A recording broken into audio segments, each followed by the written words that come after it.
Good evening, everyone, and we are back. Welcome to Loaded HQ, the home of the Fully Loaded Transfer Show, and we are back with episode 6. And I've got a feeling it's going to be a very tasty one as well. And look, the Loaded boys are in the house, and we have a returning Jordan Cronin. Yay! Cheers, lads. Battled back from my deathbed last week, shall we say. Bad stomach bug on top of having COVID previously, so fit and fighting again, ready for an absolute marathon, I think, of 2 hours plus tonight. But yeah, a lot to get through, but wouldn't want to spend me Thursday night anywhere else with apart from with you guys. You wouldn't you don't have a choice today, Jordan. He's had a week to write that down. You know what, Mark? I'd argue that because I think he's had a fair bit to write down over the last few days with the absolute madness that has been the Newcastle transfer window. And you know what, lads, I wanted to ask you this is because I found it all a little bit surreal the last week and a half in particular. Every day at 6, 7, 8, 9, 10, 11, every time you go onto Sky Sports News, there's only one club that anybody wants to talk about, and it's Newcastle United. And I just find it so surreal to actually, one, be watching Sky Sports News because I never used to watch it before, and two, the fact that the conversation transfer-wise is all about Newcastle. I mean, Jordan, I'll come to you. You're the journalist. You've been doing a crazy amount of writing and digging with regards to transfer news, and we'll get into that. But just on what I said, what's your feeling about all of this whole window so far?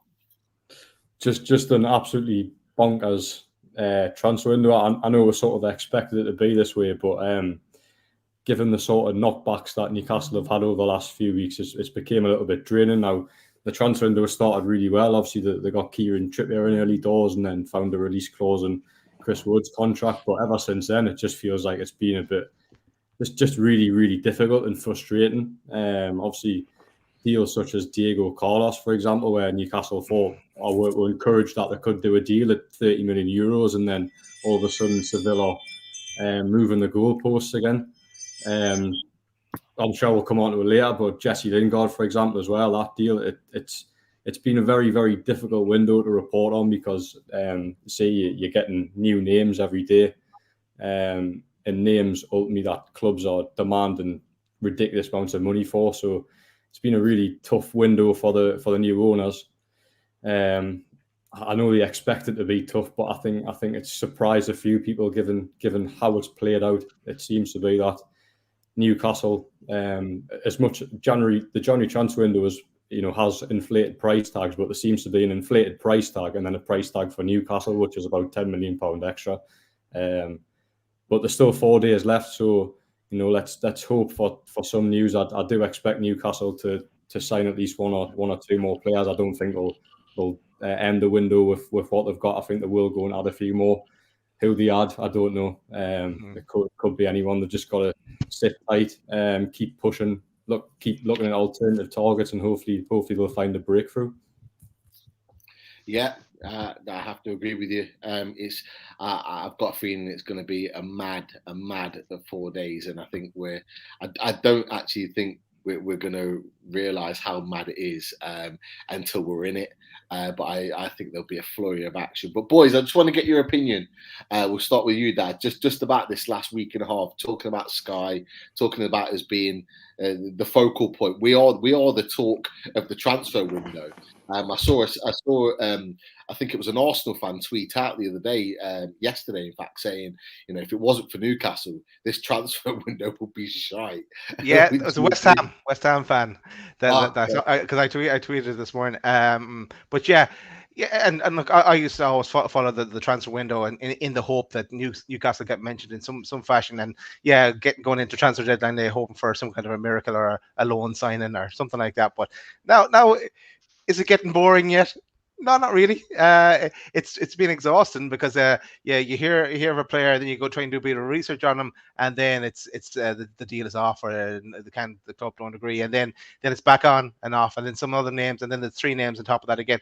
It's just been crazy. And as I was saying to you just off air, I've wrote down about I've wrote down 23, and there's about 2 more added to that since I came on before the show, to the potential possibilities that we could sign between now and 11 o'clock on Monday. So it's all to play for in the transfer market. We're really getting into the business end of it now. So very interesting next couple of days. It really, really is. Rich, are you excited about these next 4 days? I am and I'm not, because I've been that let down over this last 7 to 10 days with all these, as I was saying off air, waking up, it looks good in the morning, and by the time you get to the end of the day, you're drained and think, what's the bloody point?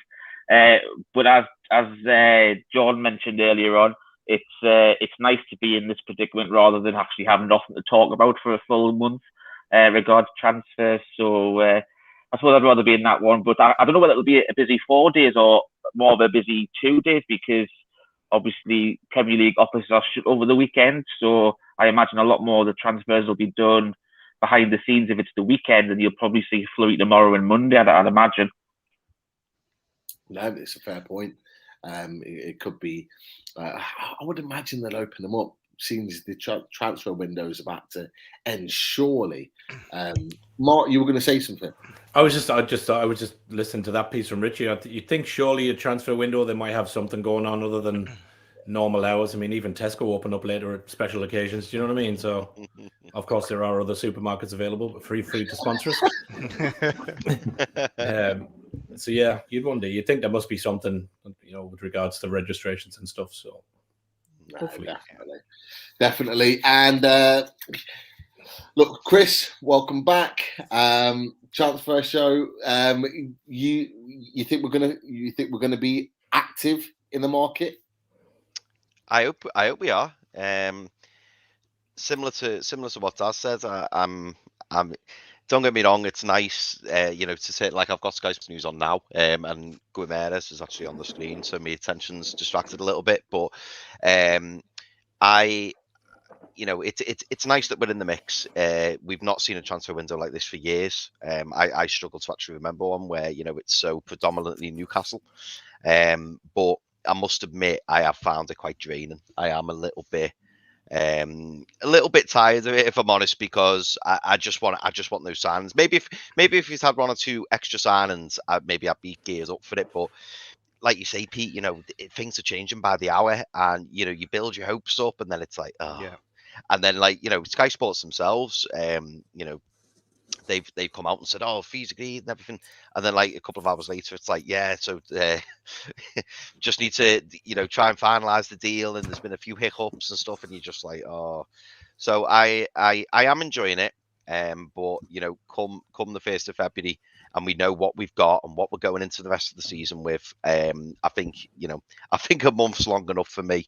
I just want to see some new faces through the door. I know we're probably going to touch on this more, Pete, so I won't go into too much detail. But I am loving it. I am loving it. I'd much rather this than a very quiet window under Ashley, definitely.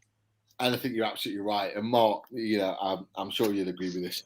We had 14 years of absolute dog awful transfer windows. Like, I'm trying to be polite there when I said dog awful. I should have said a lot worse.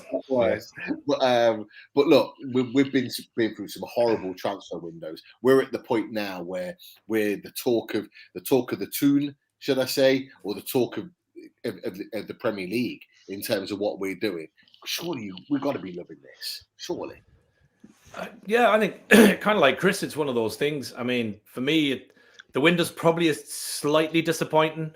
No Jack Wilshere, no loan fee for Chowdhury, no Baz Dost. Like, where are the regulars? Where's all the ones we normally try and get over the line, but they're not? All that money now, and we can't get Jack Wilshere. Lads, it's just disappointing. I blame it all on no director of football. That's what I think. No, look, seriously, it's Yeah, last night was weird. I did spend a good bit of time on Twitter last night, and you're looking at people like Fabrizio Romano tweeting, it's a done deal for Guimaraes, and you're going, holy shit, like that's like he's a top player, like that's Champions League level. And then it's like, well, actually, no, there's a bit more to be done, and there's bonuses to be added, and you're kind of going, oh, balls, that's not going to happen. So it's kind of like that. Chris is right. Those highs and lows. Like I'm literally just looking on Twitter there, the Mirror reporting that Ashley Young has turned us down. He wants to stay at Villa with Gerrard. Like, it's just not, some of it that you're hearing is absolute nonsense. Players that we know we're not in for. But yeah, it's good. I think, like Jordan, I think there'll be. I'd love to think, fingers crossed, the Bruno deal happens. I think if that happens, that's massive. That's a massive, massive coup for me. That's the statement signing for me to get somebody like him. I think Sky watching the transfer show before made a good point, which is, how do you attract players in Newcastle's current situation? But the thing is, some of those deals, if you get somebody, as we have done, like Trippier in, there are players that are looking at that and going, okay, I know the position, but if I don't go now, if I go now and they stay up, it's cult hero. I've done this rescue job. I'm set for the new regime and the new era that dawns in the summer. Mm-hmm. If I don't go now, I don't double or treble the wages. And if they take off and they stay up and it goes mental in the summer, they're probably not going to come back for me. So I think there are footballing decisions for footballers. I think it's not necessarily about the money. And I think Trippier has proved that it's not just about the money. It's about the project that was sold. So I still think by Monday we'll see another 3 or 4 at least in. I hope Bruno is one of them. Anything, and we said it week on week, lads, anything that improves the team on what we have now and gives us the biggest chance of making it through, I'm all for it. They don't have to be superstars. Give me improvements. Well, no, I think that's a fair point. I didn't catch the last part because my internet was playing up, so I do apologise for that. But look, you were talking about Bruno Guimaraes. Let's get into him, okay? Because he is, as you say, the marquee signing, the top statement signing that all of us Newcastle fans wanted. Right? Nobody expected it. I think, if I'm right in agreeing, I think everyone around this panel right now was probably surprised when that link came about. But boy, I sent that to you lads last night. I was given that name 2 weeks ago. That Guimaraes was one to watch out for. And I didn't send it on. I didn't give it to nobody. I didn't even mention the name to you lads, because I looked at it and I kind of went, that ain't gonna happen. So I didn't say nothing. I've sent on a couple more that I've had that we've kind of been there or thereabouts with, but he was one that I was given at least 2 weeks ago. And I sent it on. I put it on our chat last night when it broke. So there is some truth into some of the things that we do get sent. But yeah, it's massive. Like nobody expected it. No, and it's such a surprise, and I think, and Jordan, I'll come to you with this. I think it's such a surprise because if anyone who's known about Guimaraes would have known that he's been linked with some of the top teams. I mean, Juventus have been tracking him for about a year now. Arsenal probably for the last 6 months or so. You've got other teams that are looking at him now, and they haven't took the plunge. We've got the money. We paid the money, or are about to pay the money to get this deal done. As far as we're aware, Romano tweeted just before this we went on air, and Martin saw it that we're working on the structure of the deal. What's it been like for you, Jordan, since the Bruno Guimaraes sort of like link came out, and that is it on? Is it not? Is it been agreed? Is it not? It's been a bit of a whirlwind the last sort of 48 hours. Yeah, it's been one of the most confusing deals of the window, to be honest. I'll be honest, when I first seen the link and I'd seen reports, I think it was on the Tuesday night actually where it first started coming out. I didn't believe it because he is probably a top class midfielder and not a player I'd expect to see Newcastle at this stage in his career. Obviously, he plays at a high level in France, has played in Europe, is coming to Newcastle, who are currently 18th in the Premier League, the right move for him. That was all the things that popped into my head when I first seen that, and it was also one of them as well where I thought, is it a tactical decision by Leon? Now, you know, the likes of Arsenal have been interested. I think Juventus, for example, have shown an interest. Was it a ploy to try and get clubs to bid on him? But it doesn't seem that way. I don't envisage any teams hijacking this deal. It's just been such a confusing deal where Leon came out and categorically denied that the transfer wasn't happening. But a lot of fans quickly point out that Leon have had a past of doing that. They've done it with Ferland Mendy, who obviously I think went to Real Madrid in 2019. They put out a statement denying that the transfer fee had been agreed, and then 8 days later, I end up signing for the club. So talks are ongoing. From what I've been told, I wrote it in a piece today. You mentioned the structure of the deal there. I think Leon want more money up front. Newcastle's plan is to spread the transfer fee across 5 years, in line with a financial fair play. But Leon want, say, a good amount of money up front. So that's what Newcastle are currently working on. They're locked in negotiations with Leon on that. I'm not sure on the exact fee. Could be around 33 million, 35 million pounds. But talks are ongoing, and I do hope Newcastle can get him in. He's an excellent player, and you know it's a real, I'd say a real marquee signing. So it's one to watch. It's going to talk about a busy weekend. That's going to be probably at the forefront of it. I hope Newcastle can agree a deal. I'm not going to sit here and say that they will, but me personally, from what I've heard, is I am hopeful that Newcastle will get Gomes over the line. I'm right alongside you with that, Jordan. I'm gonna stick my neck out and say he's coming to Newcastle. I'm gonna do it just because I'm so excited.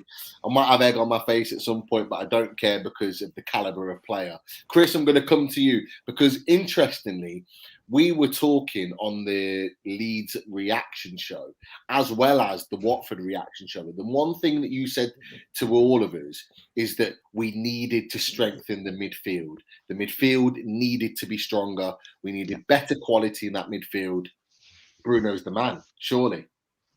Yeah, do you know what, Pete? I'm not gonna lie. When I said that, you know, I wasn't thinking Bruno Guimaraes. And to be fair, I don't actually know that much about him. But obviously, you know, you only have to look at his stats. You only have to look at, you know, his career, his international appearances and stuff. And obviously, he's a very, very exciting prospect. And yeah, you know. It was funny, Pete, because I know it raised a few eyebrows when I said about the central midfield. Everyone knows we need to improve the central midfield, but I think you're right. It was after the Leeds game. It just struck me that is more important than the centre of defence at the minute. Certainly after that game, because it was just there's just such a lack of quality. And you know, someone like him, if he came in, you'd see an improvement. You really would. And if you've got somebody who I think you describe, Pete, as someone who is a bit of a midfield destroyer, but he's also somebody who can play a bit and he can get you up the pitch. And if you've got someone protecting your defence, the defence needs upgrading. There's no doubt about it. But if you've got someone who can protect your defence and, you know, stop the chaos that sometimes descends upon our back four and the goalie, then we're only going to improve, aren't we? And really, really excited. And I really do hope this deal goes through. And the thing about him as well is if we bring in a player of his quality, that's when other players will start looking around and thinking, you know, I might want to get on this train as well. Yeah, I do agree with that, and it's exciting to see the not just a midfielder come in, like you said, Chris, but the caliber, the caliber. Look, these comments. Hang on a second. I'm laughing at these comments coming in. You know when someone plays a joke and they put some on the camera, so like they think that they kind of disguise something's there. I did think there was a carrot there at some point whilst Chris was talking, but I'm confused. It's Daz. Daz is there. Yeah, they're saying I've been tangoed. Yeah. It's all natural, I'm afraid. they're not wrong. I tell you what, wherever you've been, Weatherson, and I think I need to be there because it's cold where I am. I've got to be honest. It's the white jumper. It just brings out the tango in you. Richie, I'm going to come to you because look, we've talked about the need for the midfield, but Bruno Guimaraes, his stats are there for all to see in terms of his level of quality on the ball. He is pressing, the way he wins the ball back, chances created, assists. He has everything. He is pretty much, you would argue, and some journalists have talked about this as well, particularly those in France, that he kind of is the complete midfielder. What do you think he's going to bring to Newcastle that could really kind of take us to a new level? And I know you've got some points there to kind of give us a little bit of insight into Bruno. Oh, you're on mute. Sorry, lads. The dog was barking. I've just I've got the video we've got to show the viewers as well. But the best thing the way you can look at, if you look at Bruno Guimaraes, is everyone. He's the all-round midfield. I think the one thing he probably lacks is goal scoring. He's not a prolific goal scorer from midfield, but to be fair, he's probably not that role. He's more of your box-to-box midfielder, deep-lying playmaker who, but also break up the play as well. He's a big lad. He's strong. He's got tremendous vision. And when we actually show you the clips, you'll see some of the passes. And it's like, everyone likes, says that John Joe Shelby is like the quarterback and that we miss that sort of thing. Well, if John Joe's a quarterback, then you're looking at Guimaraes is probably the Tom Brady of deep flying playmakers from midfield. He's just, seriously, some of the passes you'll see when we put the clip on, it's just excellent. Like the one slight downside he has apart from his goals, but regardless of his technique, but he has been working on it, is he's not particularly great with his left foot, but his right foot's like a wand. What the stuff he can do with his right foot is just second to none. But with one of the pictures that we got up was there, it's these stats. This is from all midfielders in Ligue 1 this season. So up the vertical axis, it's progressive passes. Along the bottom, it's progressive carries. About all box to box, number 8 midfield. And if you look right at the very top right hand corner next to the black and white Army logo with the white arrow that's Bruno Guimaraes. So he's literally head and shoulders above every other midfielder. There's only one midfielder up there who's knocking the door similar, and it's literally underneath the black and white Army logo. I don't know whether you're able to move that quickly, guys, just to show it off. But it is Arsenal's very own Matteo Guendouzi, which was a surprising one. But he's having a tremendous season in Ligue 1 this season. But the other one that we want to mention that I've been linked with Newcastle, just to put into perspective how good of Guimaraes is. If you look directly down from him, you've got Romain Favre, who was linked to Newcastle. He looks as though he's going to be Guimaraes' replacement at Lyon. But also just further down from that is the one that everybody's raving about, who will Burnley look at them, Newcastle look at them, or wherever, and that's Seko Fofana, which we've covered over the last couple of weeks. So this guy is literally going to take our midfield to the next level. He's just absolutely tremendous. So I don't know if you, Pete, if you want to put the video on, you can see some of the things. It shows a little bit. He doesn't know there's a goal in there, but that's not his main skill. But if you look at his strength, his vision to win the ball, he's actually quick on his feet as well. He's comfortable in when he's getting pressed as well. Nice little turns in and out of trouble. So we've got a nice little minute video there. If you want to put it on, then feel free. I'll put it on. I was going to say, we'll put it on in a second.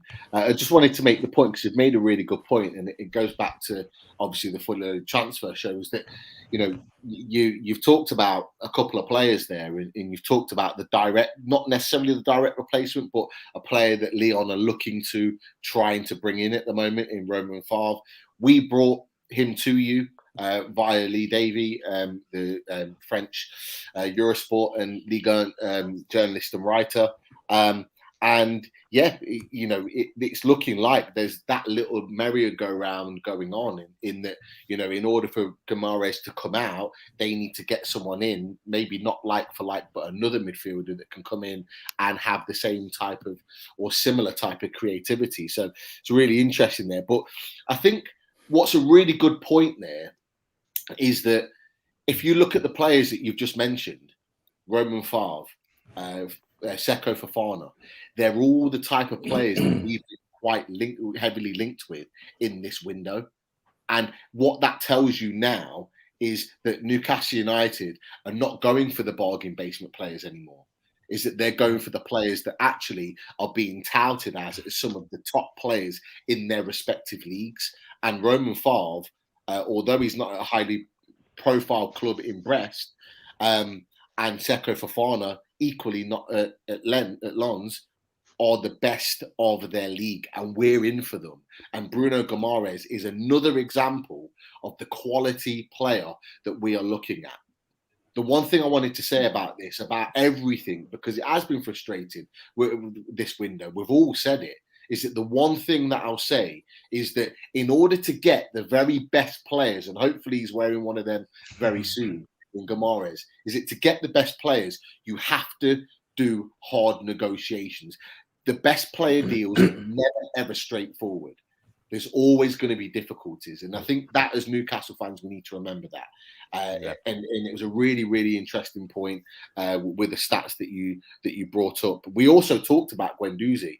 I think we talked about him earlier on in the window, in that although we couldn't get him because he was on loan from Arsenal, is that actually alongside Kamara, who's another player that we were linked with, is actually had a fantastic season. So it looks, when we talk about players, and look, we're not in the nose here. There was a question from Dan earlier saying, "Oh, is the medical tomorrow?" And asking myself, I'm not in the know here. Okay, we are on this show. This Fully Loaded Transfer Show is to talk about transfers, opinions. This is what we do best. Okay, and we have the best opinions, and we've got a fantastic top journalist here to talk about everything Newcastle United. So, moving on to that point. Pete, sorry, just to interrupt you here. Just somebody sent me something. They just want to confirm: is this Daz? I can categorically confirm it is not Daz. Probably about the same size, but it is not Daz. Thanks, Martin. Thanks for that. Love it. But we're gonna play the video in a second, and ideally, we would have had Lee on the show. He was really excited when the Guimaraes deal came about to talk about Guimaraes, and we will have him soon. Unfortunately, he's got COVID, so he's not able to join us on the show to give his opinion on it. But he has, as always, from his bed, struggling with COVID. He's wrote a little something that he wants me to share with regards to Bruno Guimaraes. So I think what will be good is as the video's on, I'll read a little bit about what he said with regards to the potential signing of Bruno Guimaraes. And I know Daz, you've had a little bit of interaction with Lee on Twitter today. Yeah, that's right. And Lee said, that if we get him, he's an excellent signing. And just mentioning the Romy and Favre and the connection that they're Leon are looking to spend some of that money on him, which wouldn't be a like for like replacement because Romy and Favre, if I remember, he was kind of like a Hatton Ben Arfa kind of player. So totally different kind of role there. But we play the video, Pete, and you want to talk us through it? Yeah, I'll just read out what he's wrote. Lovely. Here's the video.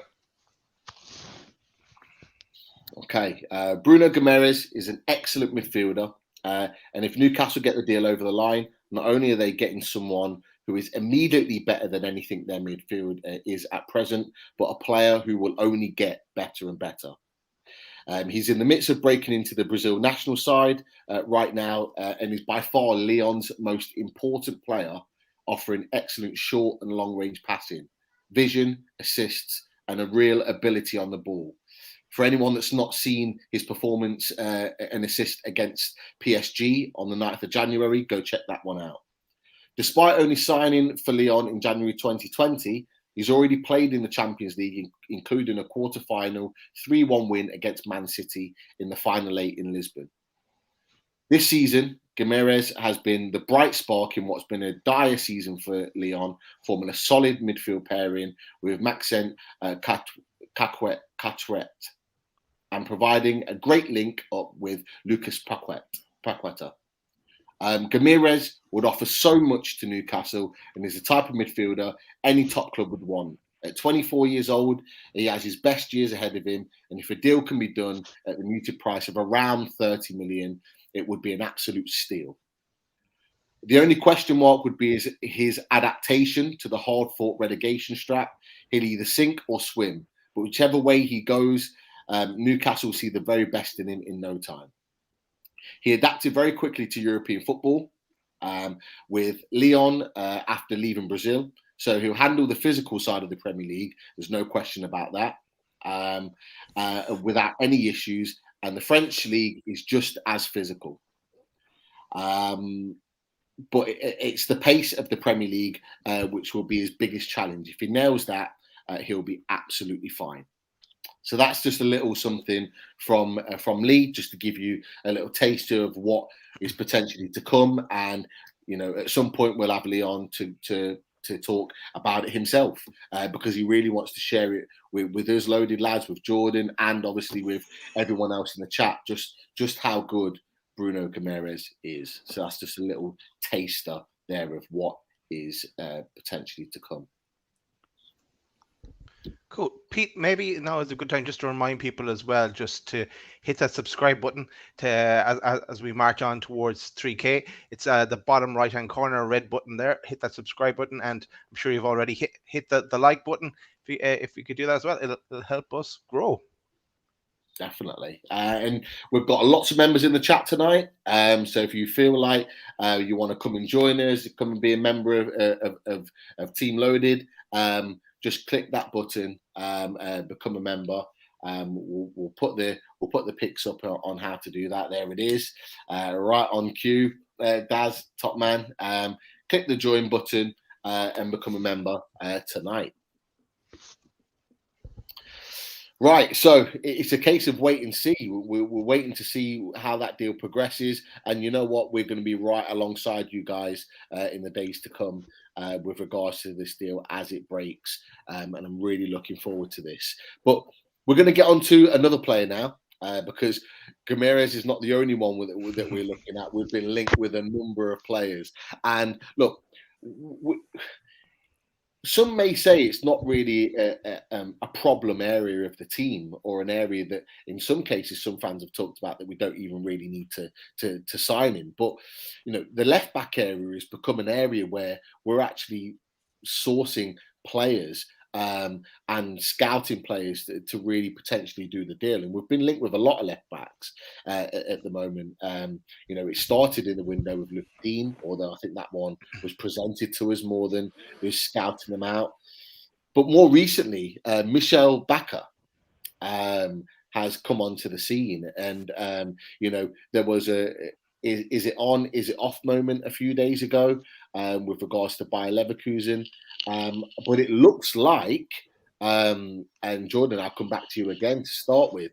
It looks like there's a real possibility that Michel Bakker, the under-21 Dutch international, could be plying his trade at Newcastle very soon.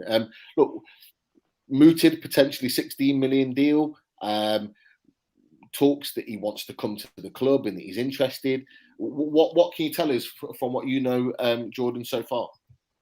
Yeah, it sounds like the deal's back on. I understand it briefly collapsed at the start of the week for whatever reason. I don't know if Bayer Leverkusen had a change of heart, for example, but I know Bayer Leverkusen are happy to let the player go if they can get a replacement in, which they're actively trying to do. It's a quick profit for them. I'm not sure how much they paid for Bakker in the summer, but I think it could be £16.5 million transfer to Newcastle, for example.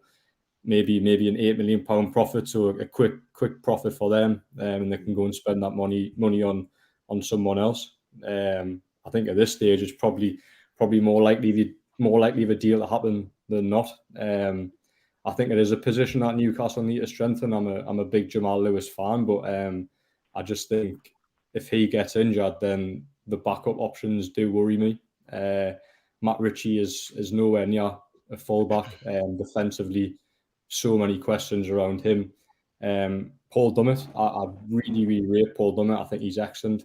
Came back into the team a few weeks ago for it was a home game, the Watford game, sorry, and he was outstanding. I thought he was Newcastle's best player on the pitch. Just has that know-how of how to defend.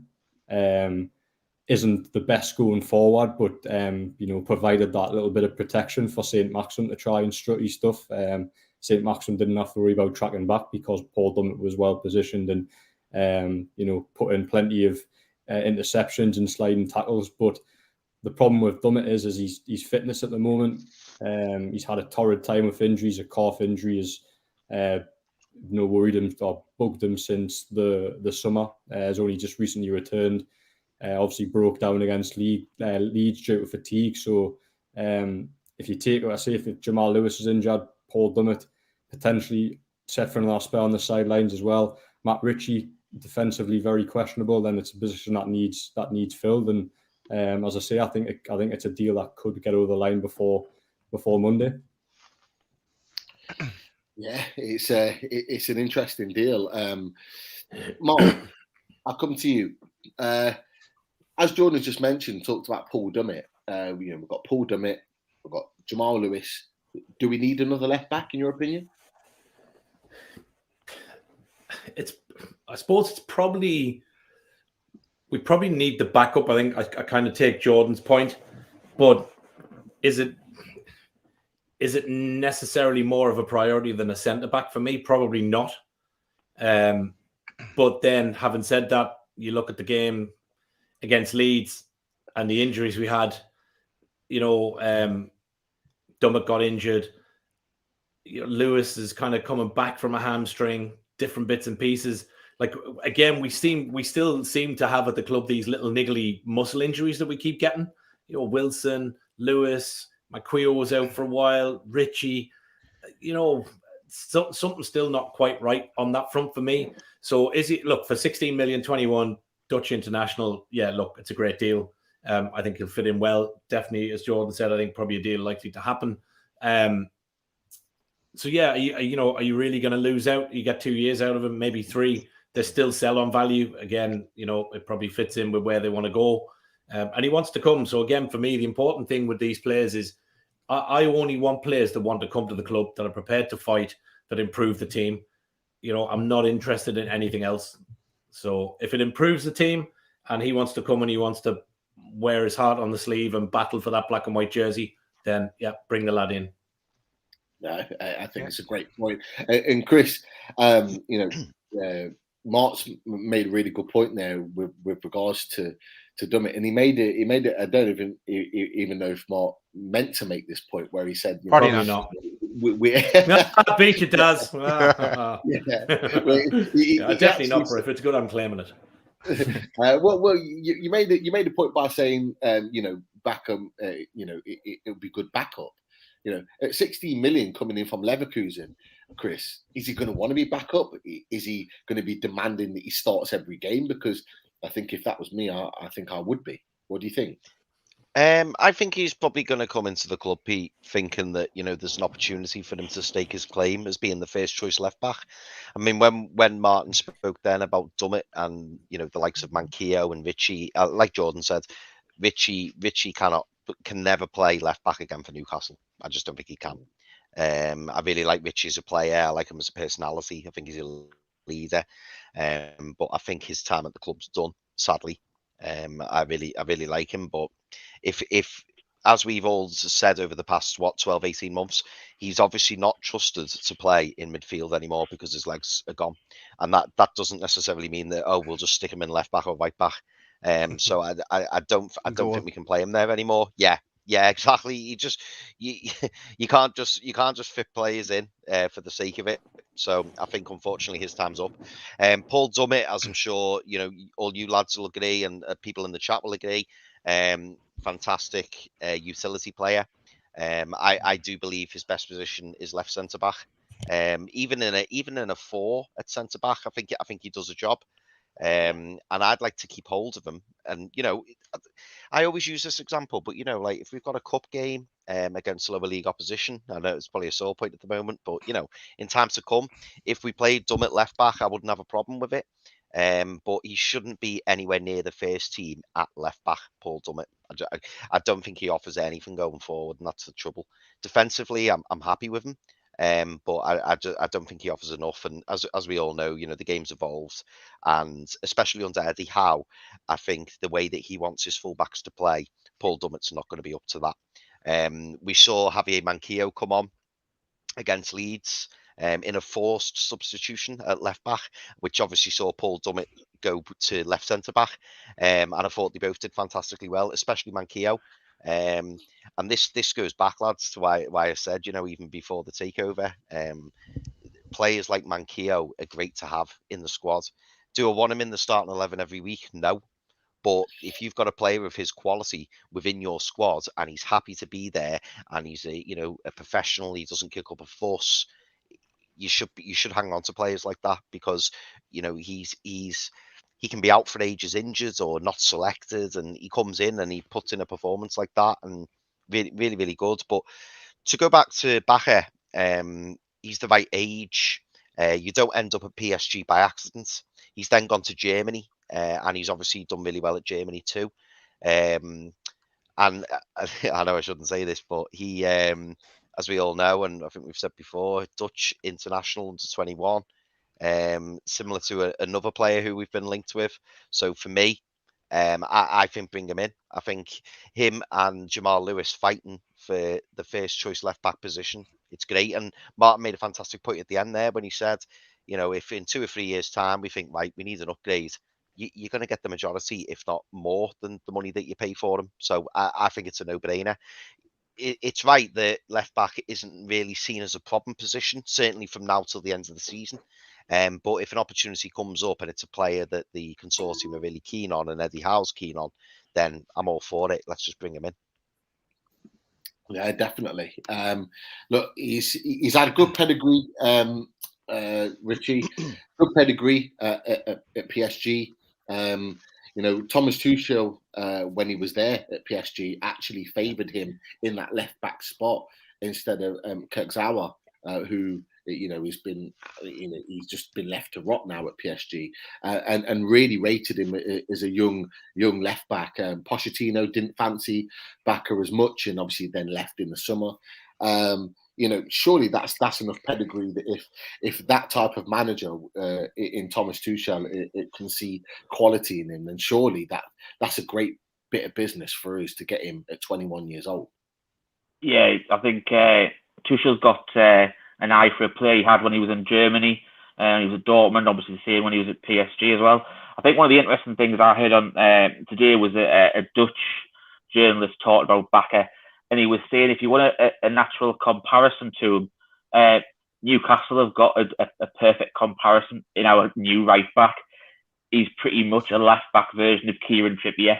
So if you can imagine, we've got 2 full backs who like to get forward, are good putting the ball in as well. I think one of the other things I've noticed about Bakker, he's really comfortable on the ball as well. He doesn't panic like some left backs can when you're in closed spaces in and around the box. And I think one of the other things I think someone put in the chat, one of the things that could be really influential about getting Bakker through the door is for the summer transfer window, if providing we stay up. He's very good friends with Sven Botman as well, so that could be something where you plant the seed there to bring him in to partner alongside him, hopefully in the summer as well, because everyone knew, and this was probably Newcastle's fault by making it known that he was our number 1 target. So let's not be that naive again in the summer.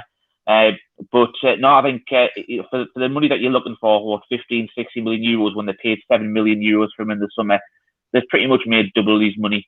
In the space of 6 months. He's 21-year-old as well, so he can be in the team for a long time as well.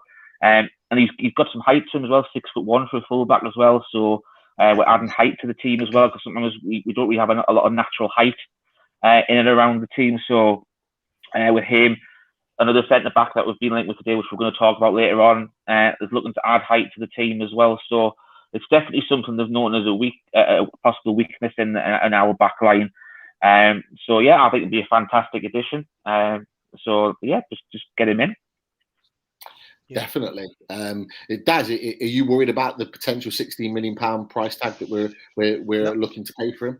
Not at all, Pete. No, it's the going rate. Yeah, to the points. I agree with Chris's point around having Dummett as a utility player then, and because if we don't get the centre backs that we're looking for, Dummett could slot in there or fill in if anyone gets injured. And what Richie said, I was going to mention, yeah, I hope he's good friends with Sven Botman. And when looking at the clips of him, he looks very physical kind of a player. I suppose playing in the German league, it kind of goes part and parcel with it. But yeah, he could potentially be our Stuart Pearce, our psycho, in time. You never know, and he's young. So if I think Martin said, yeah, if we did need to sell him on again, we'll get a return from him. So that's all pluses for me. So 60 million, no problem. No, I don't blame you. Have we got a vid? Yeah, there's a back of it on there if you want to use it, mate. Yeah, let's have a look at him. Little short clip for those that haven't really seen him play, and give us a little taster of his abilities. Hopefully for when he signs. Here's Stuart Pearce.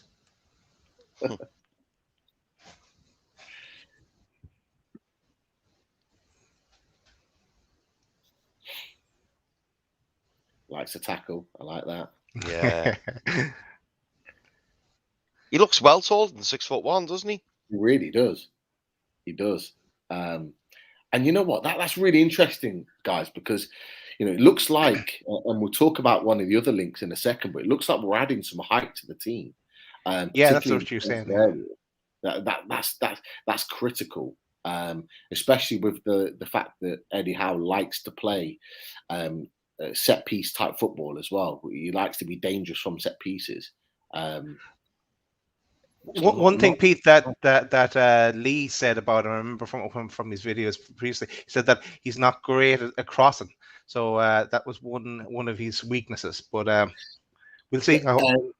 You're absolutely right. And the one thing he said is obviously he's not watched him a lot at Leverkusen, but from what he's heard, that's an area that he has improved on. Having that conversation with him is that since he's left PSG, he's obviously worked on that, and it looks like he's improving that area. Just before we move on, a couple of people have talked about it in the chat, but actually tonight, just not long ago, Ronan Murphy, who does a little bit of reporting on things German football related, have said that Newcastle are interested in Mainz defender Jeremiah St. Juste. I can't pronounce. I don't think I'm pronouncing that right. I apologize. Jeremiah St. Juste. Yeah, St. Juste. Should have just said that. Cheers, Rich. Germany. This will be a short signing for Newcastle. Fast, intelligent defender who has excelled at a bottom half club. Now, I'll be honest with you, I don't know too much about him personally, but it sounds like another interesting link. And again, it's another link to a player that was talked about earlier on in the window that we weren't expecting. Yeah. Whether anything comes from that, we don't know, but it's very, very clear that Newcastle are casting their net far and wide to leagues and players that we weren't maybe expecting at the beginning of the window. That's only just come about, but go on, Chris. Yeah, sorry, Pete. I didn't want to interrupt you, so I stuck my hands up. I was like, Pete, please, Pete. Do you know what? A really interesting comment come up there from Gary Finnegan. Rich, I don't know if you can find it, mate. But somebody else has just mentioned it as well, and I wanted to ask Jordan this. Which one was it, mate? It was to do with players being leaked in the media, and I wanted to ask Jordan. I've started that. I was going to come back to it later, but yeah, if you want to bring it up now, that's fine, mate. That's fine. Sorry, mate. Sorry, mate. Yeah. Do you know what? It was. I had a chat with Pete the other night about this, and I wanted to ask Jordan, to hear his thoughts. But all these new players that are being linked, and obviously, we've not heard of them before and stuff like that. The one I wouldn't say disappointment because I don't know if it's fact or not, but the one thing that's kind of shocked me is that we tend to hear about the player before the deal's agreed. Do you think, Jordan, there's an element of people kind of jumping on the bandwagon or making aspersions that we're after certain players when in actual fact we're not? Now, I'm not saying that's the case with all players, but could there be some games being played? Is it smoke screens? Is it, you know, because if you think of all the players, and we've spoke about them, haven't we, for the past few weeks, and then it always goes further down the line, then it's like, oh no, can't get the deal done. Oh, the deal's not happening, blah blah blah. Like people say, don't they, that Sven Botman was our number one target. People saying that the number one right centre back target was Diego Carlos, and things like that. But do you think that is the case, and that we should believe that and think that is set in stone and that we are working further down the list? Or do you think that we're trying to get deals lined up in the sense that what I'm trying to say is, have deals been going on in the background, and maybe we're thinking, right, we can have this, but before we do that, let's just check and see if we can do this, and maybe that's the ones that the media are getting hold of? Or do you think it is genuinely that we've gone for players, haven't got them, and now we're just running around like lunatics trying to bring someone in? No, I think the players at Newcastle are being linked with now have been planned. But the one thing you've got to watch out for as well is agent talk. Don't underestimate agent talk. There's so many agents putting their clients' names towards Newcastle in this January transfer window, because let's be honest, if you look in the whole world now or around Europe, Newcastle are the busiest, or want to be the busiest club. So it's so easy for an agent to link their client to Newcastle, and that's what you've got to be aware of. I mean, I'm not sure how many players have been linked with Newcastle this January, but I can imagine it's 200 plus, probably more. Yeah. Now, do Newcastle have a list of 200 players? Probably not. They'll have an alternative list, but they'll not have that big of a list. But it's hard to spot, because there is names out there that are genuine. You look at the likes of, if you take the centre back issue for example, you've got Diego Carlos, who, what reason or not, got out that he was a top target along with Sven Botman. Not sure where that came from personally, but that's the information that was leaked to the media. Them deals haven't happened, so Newcastle have had targets underneath there. You're starting to see now the genuine targets. You can tell them a mile off, really. Dan Burn, for example, is a genuine target. It's about which journalists you trust. There's certain journalists, and well, as a journalist in general, no one would ever, or certainly my colleagues in the North East would never put a name out there that hadn't received genuine information from. This is no disrespect to journalists in Italy, for example, or Spain or Germany, but they don't have genuine connections to Newcastle United. They don't serve the supporters of Newcastle United, so they'll just throw names out there for the sake of it. And if they get a name off an agent, they'll just put it out there. So a lot of the speculation, I think, has probably came from abroad. But you've got journalists, as I say, on the North East scene who are given names who I can guarantee are genuine names. So it's a typical January transfer window, but it's been accelerated due to the fact that Newcastle have this tag now that they're the richest club in the world, which, by the way, hasn't helped them in this transfer window, because clubs ultimately, and let's not beat around the bush here, have taken the mick out of them. So yeah, so much noise, you just got to try and cut through it. I think the disappointing thing for me is, if you look at tonight, Aston Villa have signed Callum Chambers. Now, I know, look, it's not, you're not talking about a Botman or whatever else. But He's shy. Yeah, well, I didn't want to say I'm being nice to Villa fans. But there's been no noise, nothing in the press, no name out there. Villa go, do the deal, signed, picture of him in a Villa shirt, it's done. That's the first you know about it. The disappointing thing for me with all of the Newcastle deals is the deals lit up like lights. How much for the Bruno deal? What's happening? What's not happening? So how is it? I suppose the question for me is, how are Villa able to keep everything behind pretty much closed doors? That deal gets done, you know very little about it until Sky are breaking it, or Villa, he's on Villa's website, but yet we can't even broker a deal for Carlos without it being splashed across every channel and every paper. Is it just because of who we are and the money and piff, or is it that they're, as you said, is that agents just throwing it out there and going, Newcastle are halfway through a deal on this, get it out there, it knocks it on the head. We don't want them to get that, or we don't want them to get that player because that. So it seems to me there's a bit of both. I think that's the only major disappointment for me. It's great to see the names, but the fact that all of our deals are played in public, man, drives me mental. Yeah. I've thought that a few times. I'm really glad you mentioned that, Mark. Like, is it sabotage? I don't know. That sounds sad, but like you kind of look at it. Sometimes you go like fuck off. Like, what do you care how much it costs? Like, but you know what I mean? It's all of our deals are lit up, and like Villa go and do that deal, and you know nothing about it till it's done. And Watford bringing in players, you know nothing about it.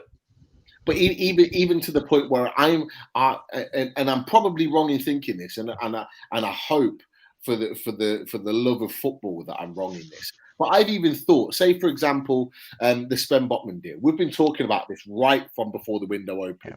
Yeah. You know, on the first show, we talked about Sven Botman on the potential of him coming to Newcastle. It's been very clear now that we put in significant bids that should have been accepted by Lille with the financial constraints that they've had, and yet every time they've upped the bid, and it's almost to me like, and I hope I'm wrong, but I feel like it's some of these Premier League clubs that are going, reject it. We'll give you more in the summer. Just reject them. Don't sell Sven Botman to Newcastle. And I kind of feel like I've got no proof on that. We'll never ever know that that's the case. But I even feel that it's that petty at the moment with Newcastle, and they know about our financial capabilities. They are so desperate to see us relegated that it wouldn't surprise me that they are going to those lengths to say, right, we'll buy them in the summer. We'll pay you this. Keep rejecting their deal. No matter what they offer you, reject it. I don't know if I'm wrong, and I don't know if I'm the only one that's thought this. Hey. Guys in the chat, you guys there, Rich, what's your thoughts on that? A couple of things. For a start, a couple of us have said this for a while. If we don't get some of these targets in this window, we probably won't get them in the summer, which backs up what you're just thinking there anyway. How many of the clubs have turned around and said, we're prepared to sell them in the summer, because they're hoping to get a bidding war going, and a lot more of the teams will have a bit more money. At this moment in time, we're probably the only team who've got money in this window, realistically, which is why, unfortunately, every single little person that's getting linked, whether it be through media, whether it be, sorry, Jordan, on that one, whether it be through, agents releasing stuff or clubs releasing something, it's just absolutely ridiculous just to get the players out there to, possibly instigate a move somewhere else or a bidding war or whatever. But another thing, this thing going on that it's been mentioned a couple of times in the chat there, the Newcastle tax, 2 deals, both involving Man United and Sevilla, which we've been looked at over the last couple of days. So, for example, Sevilla, they've just literally taken Anthony Martial on loan and for the rest of the season. Guess what? No loan fee involved, but they're going to pay the wages for the rest of the summer. We want Jesse Lingard from the same club, went to West Ham last year for a loan fee of $2 million, with 18 months left on his contract. But Newcastle come in with 6 months left on his contract, and we're quoted $12 million, providing that we're actually we stay up. So they get a bonus because we stay up. So we might get 120 million worth of TV money, but they want us to give them 12 million of it, pretty much. So you understand when I say on Jesse Lingard's point of view why he's angry on that. He wants to go and play football. He wants to try and work his way back to the England reckoning. It's just ridiculous that just because we've got money, everyone thinks we're going to be gullible enough and desperate enough to pay it. And I think I like the way our owners are doing it. They're pushing to see as far as they can go to get the people we want, but not get our eyes gouged out at the same time. And I like that. It shows they've got a bit of backbone and they aren't going to be lubed up and bent over backwards by some of these clubs. I think it shows a lot of balls the way they're doing it. Definitely. and the fact that, and we talked about it earlier, the fact that we are with the newest link that we just put on a second ago, from Mainz in Germany, you know, the fact that we're spreading our net far and wide says that we're not just going to roll over and pay the money for these type of players, even though we like them, because there are other players out there and there are other leagues. And it goes back, it's a really interesting point, because we talked about this quite early on in the window again. I know we keep going back to earlier on in the window, but a lot of this is coming to fruition, because I know we talked about this, Jordan, with regards to are the Premier League going to stop us buying players in the Premier League? Now, at this moment in time, you know, the only Premier League player that we've signed is the one where we've had to force his release clause in order to sign him. So it kind of begs the question, you know, you look at the players that we're linked with. Okay, Dan Burn, we'll get onto him in a second, but all the other players that we're actually linked with are actually in Europe. So is it the case that maybe, just maybe, that the Premier League are playing hardball with us in terms of allowing us to buy the players that are available, or even loan the players, as Rich said? Yeah, tactics with Premier League clubs, given what happened behind the scenes with the takeover, which I'm sure quite a lot of you know about, petty antics. It would not surprise me if the Premier League clubs did have a pact where they said don't sell to Newcastle. I can't confirm that, but I certainly wouldn't be surprised by that either. And you're seeing with deals as well. Use the Jesse Lingard deal, for example. Now the finances in that deal were just absolutely ridiculous, and it just shows what Newcastle are up against in this transfer window, and you know, probably potentially future transfer windows to come. The January window is always difficult because clubs don't want to sell star players, and you're never going to get someone's star player in January without paying a premium price tag. And I think that's what a lot of fans have got to remember as well. You know, as much as it is frustrating, it's very difficult to go and sign someone else's star player. You rarely get a bargain in January because you're mid-season and clubs are looking to whatever challenge or achieve their goals by either staying up or winning league titles, or you know, challenging European places. So it's such a difficult. It's so difficult. Going back to Premier League clubs, is there a pact behind the scenes to say not to sell to Newcastle?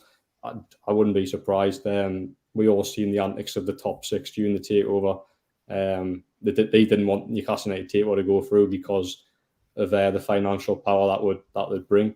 Manchester United, one of them teams that were top of the table, begging the Premier League not to do the takeover, and maybe the Jesse Lingard deal is a little bit of revenge to that. As I say, the figures quoted is something like a £6 million loan fee or £10 million loan fee, plus covering his £100,000 a week wages. Now, for 17 games left this season, I can't do quick maths on the spot here, but how much does that work out a game? It's absolutely ridiculous. Crazy. I'd love Lingard at Newcastle, because I think he'd have the potential to transform. I think I'd have potential to transform Newcastle's team and keep them in the division. But I don't blame Newcastle from walking away from these deals at all. No. I've said it previously, but you do set a dangerous precedence if you just pay the money. It does not reflect well for future transfer windows if Newcastle are going to put money down like that, because, you know, if you say you were to go and do the Jesse Lingard deal at that price, or you were to go and spend 60 million euros on Diego Carlos, for example, clubs in the summer will look at you and look at Newcastle and go, well, hold on, you paid that in January, you paid over the odds for him.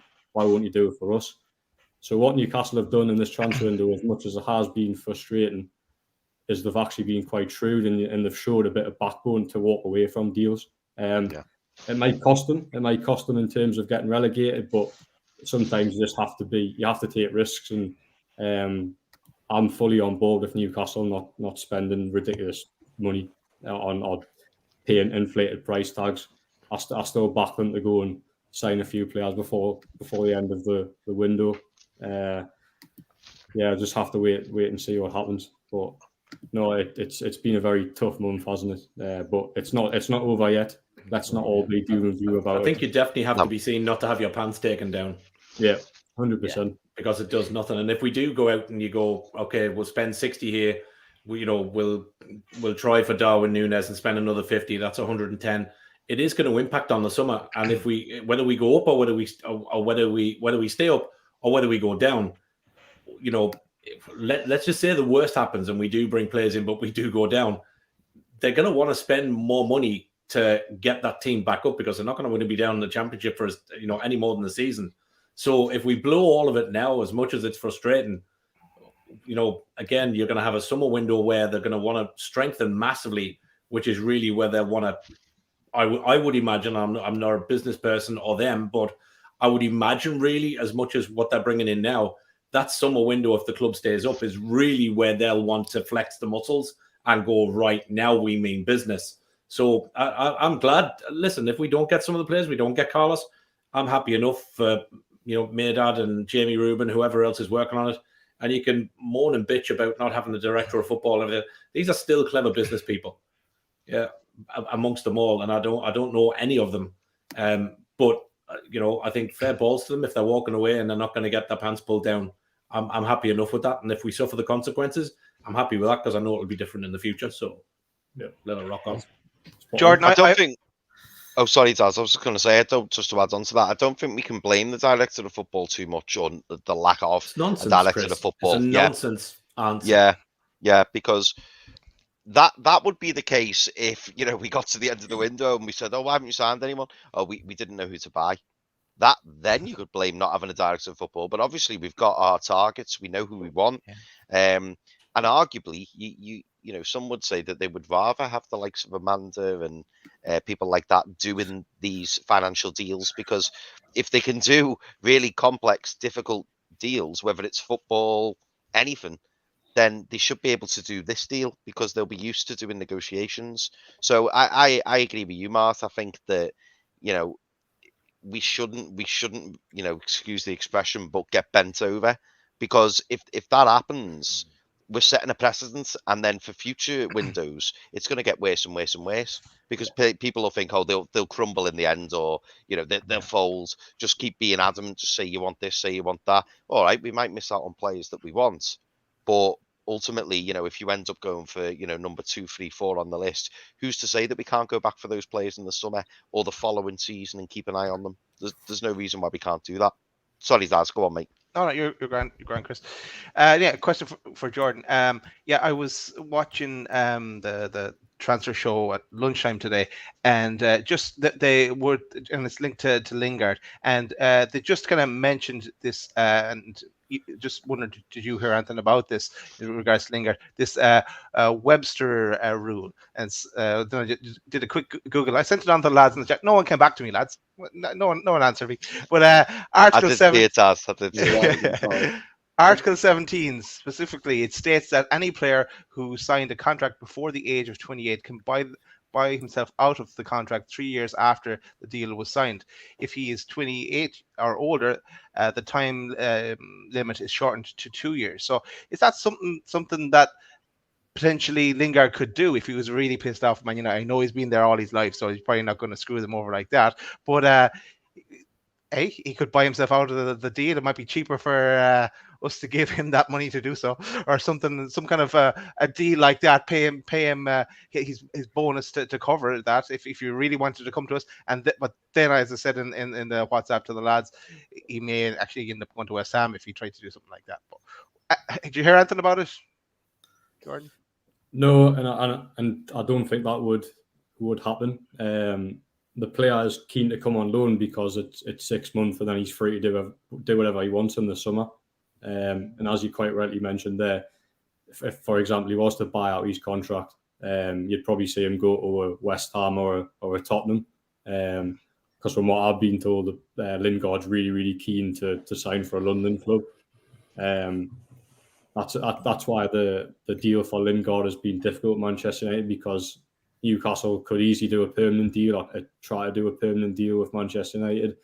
But Lingard doesn't want that. Lingard doesn't want to join on those terms where he has to stay longer than 6 months. He just wants to play football for the rest of the season, get his form right, get back in the England setup, and then assess his options in the summer. It's a shame. It's a shame because I think if there was a permanent deal on the table, maybe Newcastle could agree something.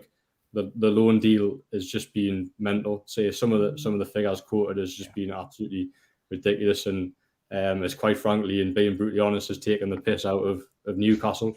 There's no point beating around the bush. Something I say, like, read today about a survival bonus. So essentially, this loan could end up costing Newcastle around about 30 million. It's like absolutely crazy money. But no, going back to the website rule, I don't think Lingard would buy out his contract, and if he did, I don't think he'd end up at Newcastle. There'd be other options elsewhere. He's really keen to go to London, from what I've been told. So that's where he'll end up. If he doesn't, I wouldn't rule out the Lingard deal at the moment, because I know there's a lot of frustration on Lingard's side where maybe player power will prevail, maybe. But I am doubtful, but I wouldn't rule it out. But it is looking extremely unlikely. Do you think, Jordan, it's one that might get done in the 11th hour? I was saying this to the lads in our chat the other day, and it feels to me. I know a lot of people were saying, the fans were saying, "Oh, just get the deal done, pay the 10 million. We'll get 140 million if we stay up," which is absolutely correct. But at the same time, again, it's about setting that precedent. Yeah. And 10 million is ludicrous. And now, like you say, about the staying up clause as well, or however it's paid, I don't know. But do you think it's one of those deals potentially where, Man United are saying, "Oh yeah, we want 10 million," because they know we're desperate. They know we want someone in. But, if it gets to that 11th hour and Newcastle walk away, and maybe this is the case for Botman, maybe this is the case for Carlos, where we walk away and we go, "No, sorry, not interested." And then, maybe 8-9 o'clock on Monday, we get a phone call going, "Listen, are you still interested in this deal?" And then it's then for us to then go, "Well, yeah, we'll do it for 2 million," because at the end of the day, Man United will want to shift him, even if they don't get a fee. In my opinion, I think it'll be a nominal fee, where they meet in the middle, but they will not want to keep, because it doesn't make financial sense, a player who's allegedly on at least 130 grand a week till May, when he's not going to play for them. He won't. He might make the odd substitute appearance, but that's probably being generous. He probably won't. So why keep somebody who's on 130 grand a week, just for the sake of it, just to stop other clubs benefiting from him? And let's be honest, I can understand why they're not giving them to Tottenham, and I can understand why they're not giving them to West Ham, because they're in and around Man United. Whereas for us, there's no risk, is there? Yeah, there's no risk. And they could even say, "Well, yeah, you can have him. Oh, and by the way, when we play, he's not allowed to play." We're not playing them again. Yeah. We played them twice already. Have we played Man U twice already this year? Yeah. Yeah. Oh, right. Okay. We went in the Ronaldo game. You were at one of them. I know. I was at Old Trafford. I just don't remember the home game. There's a few games while you were out sick, mate. Yeah, probably, yeah. But no, I mean, for me, I do, like you, Jordan. I do think that there is the potential for it to be done. But do you think that's how it may pan out? As in, it could be a bit of a later one. Yeah. I think it could be, and I think that could be a case for a lot of deals. Just for example, as well, I don't think the Diego Carlos deal will happen now, but that's on that deal. You look at it, maybe Seville will crumble on the final day. Maybe they'll have a change of heart. Deadline day is always manic. And I think I said at the beginning of the transfer window that deadline day would probably be when Newcastle do most of their business. Where Newcastle are now, I probably expect them out 3 in the door, 3 players through the door. It hasn't turned out like that, but just having 2 players through the door now hasn't surprised me. Because clubs that are selling players, as I say, selling their star players, they won't want to sell midway through the transfer window. You'd rather hold out so you get a few more games out of them and then look to sell. So yeah, deadline day is one to watch. Deals that you thought were dead could come back alive. It's just one of them bizarre days where everything changes. So any deal at the minute that is classed as dead, I wouldn't rule out, honestly. It's going to be an intriguing day, to say the least. Imagine if they all came back, said, "Yeah, We can do that now. We've got 200 new players. Yeah. Look, I think Jordan's absolutely right. There will be deals. The one thing Jordan's just alluded to it, but the one thing that all of the people in the media are saying, I think they've got a collective an agreement in this, and Jordan, you'll be able to confirm this for others that you work alongside, is that everyone seems to have the opinion that we're going to get players through the door and we will have new signings come the end of the transfer window. That seems to be the kind of the universal sort of like sort of understanding that we're going to get it done. So I'm not worried. I'm not worried. It's just the case that we just actually don't know who those signings are going to be. But again, it's all really, really interesting. And actually, you guys have kind of stole a march on the next topic, because you've already started talking about it, and that was sort of Jesse Lingard. I wanted to bring up a little bit of a topic of conversation there. Pete, just before we move on, there was a couple of things I just wanted to bring up. There's some noise coming out from Brighton tonight that just going to mention it, Richie. Yeah, they reckon that Dan Ashworth will be named director of football. So just wanted to let everyone know that obviously that's what we've been here. There's a couple of people have mentioned it in chat tonight. So that there could be some more news on that tonight and tomorrow. But just thought we'd let everyone know that before we moved on, mate. Hopefully, brings Dan Burn with him. What was that? Sorry, Pete. I was going to say, hopefully, he brings Dan Burn with him. Yeah, potentially that he might have that understanding. But look, on the Dan Ashworth, we'll touch on it very, very quickly. Is that I think from the conversations that were happening earlier on in the window, it was always likely that Dan Ashworth he's already been interviewed, I think, twice. I think that's been sort of common knowledge now. And it was always going to be the case that if he was going to sign a deal to come as director of football, it was always going to be after the window. It was never going to be during it, because he's not been part of the process to look at players, to have and scout for what Newcastle want. Let's be real.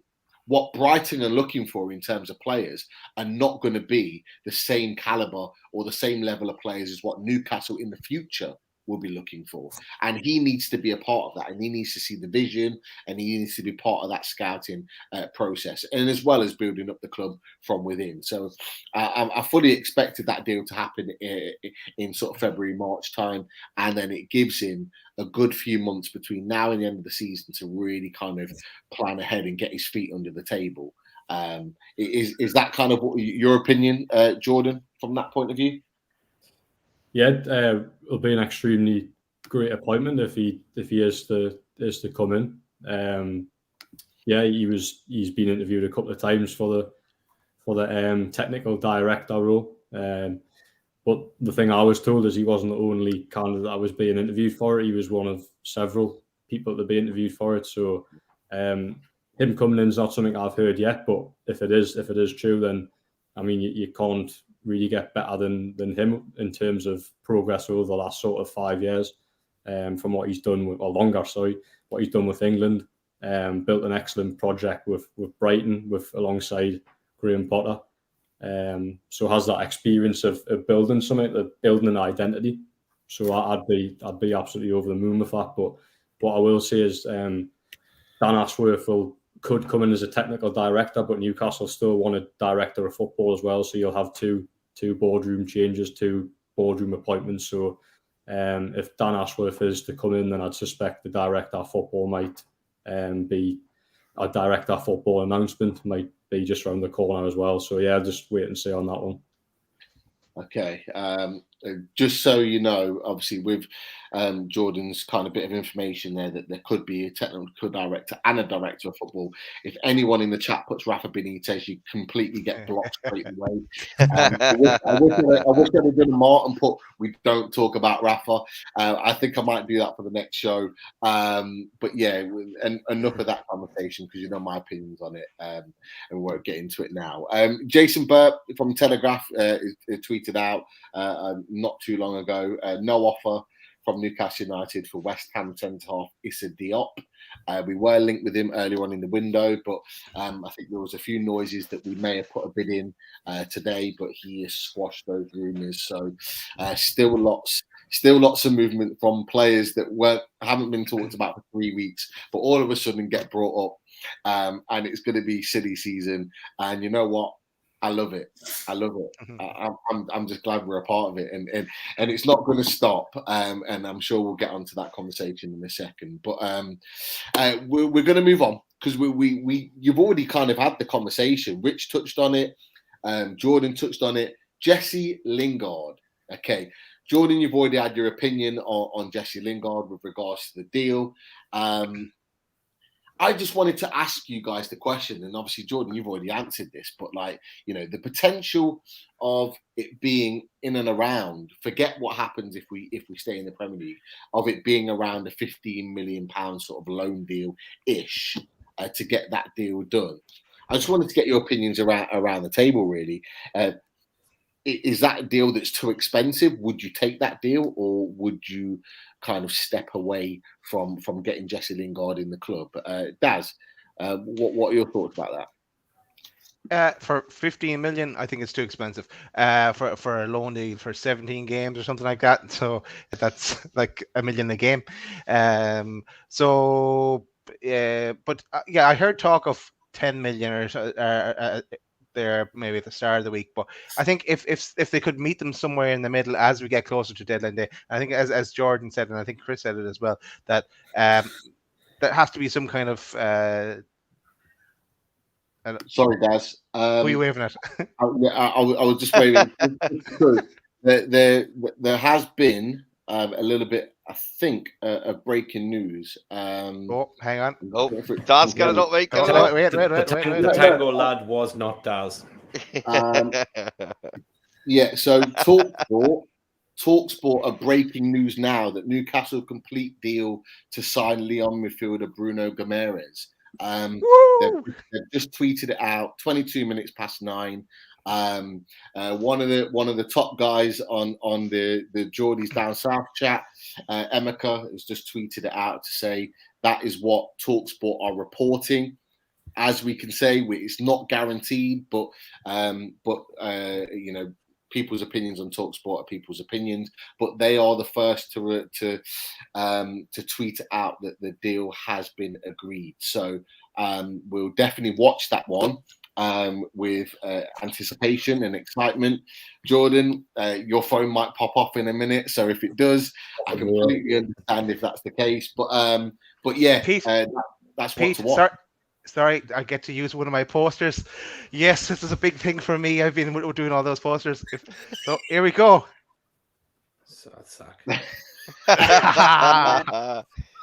Loaded Brazilian. You're tempting fate, Daz. You're tempting fate.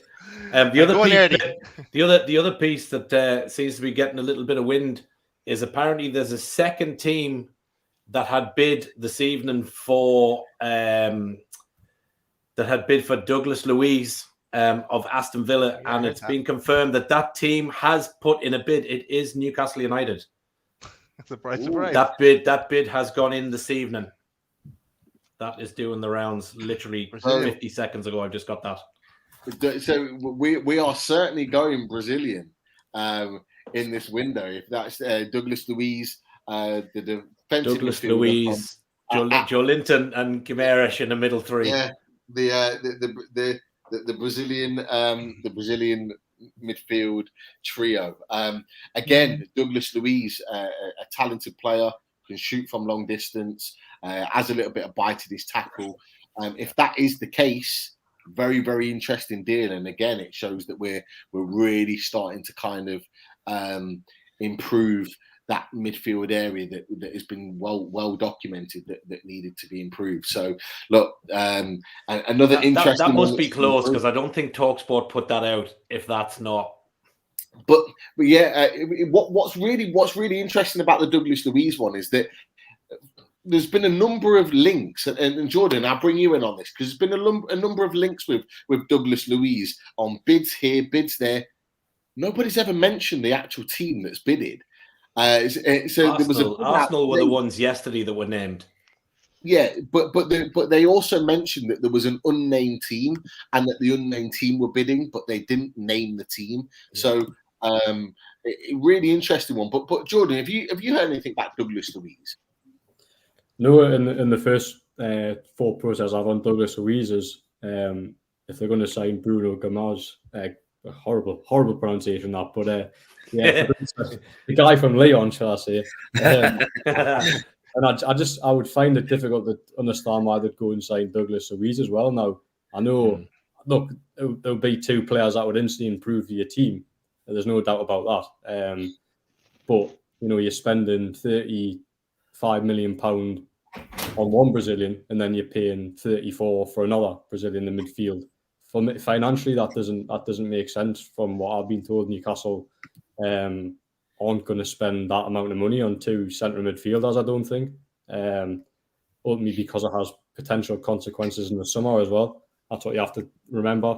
Financial fair play. If they go and spend big this summer, it limits what they can do in the. Spend big in January, it limits what they can do in the summer. So we'll have to wait and see on Douglas Luiz. It's actually all going a little bit nuts. So also just breaking now is Atlanta closing in on Divock Origi as they are resigned to losing Zapata to Newcastle as deal gets to closing sections. That would be nice. Like it's literally kicking off. That would be nice. So look, it's very, very clear that Loaded is the place to be right now because deal upon deal, link upon link is coming out right now, and I can't keep track of it. I imagine Jordan's phone is flying off the hook right now, and he's trying so hard to put that lovely not smile to look at it. Yeah. I'll look at mine because I'm not as interested. Pete, I got the opinion that Jordan's looking, thinking, "Why is my phone not ringing?" But Martin's is. When you're in the know, you're in the know. Oh God! But no, I apologise, Jordan, in advance that after this show, if you're then going to be very busy, that's a good thing. In some of the links, no, because it's going to take him into the evening when he probably thought, I'll have a nice little chill, I'll relax, and then busy day tomorrow. It might not be the case. But look, things are going to move quick, and look, they're going to move quick for the next 4 days. And the beautiful thing about it is that us at Loaded are going to be right there with you all the way. We've got some plans for the next few days. Daz, I'm sure you'll talk about it later on in the show.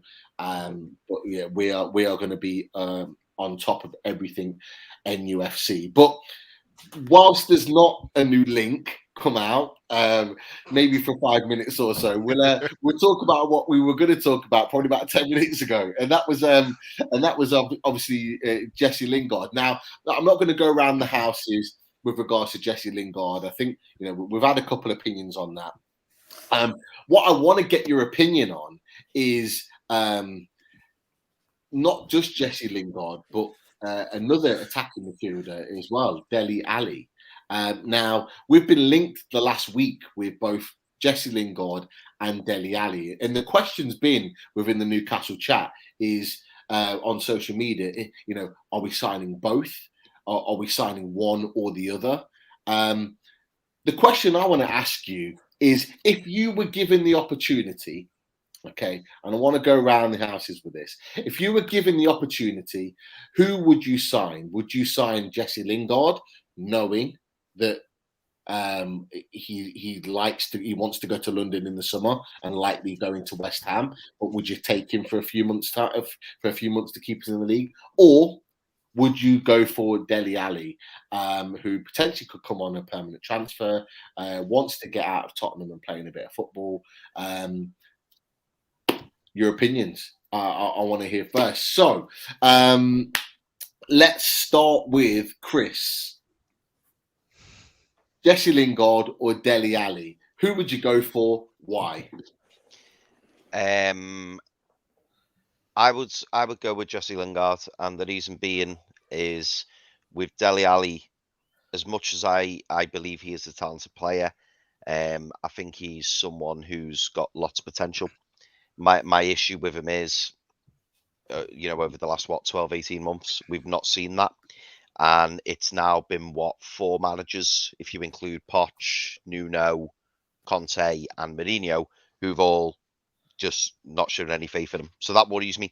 And the reason I say that is because I wonder if maybe, which we've seen with footballers, whether the money's gone to his head, he's fell out of love with football. I mean, it was only the other day, and you just cringe and you think, oh God.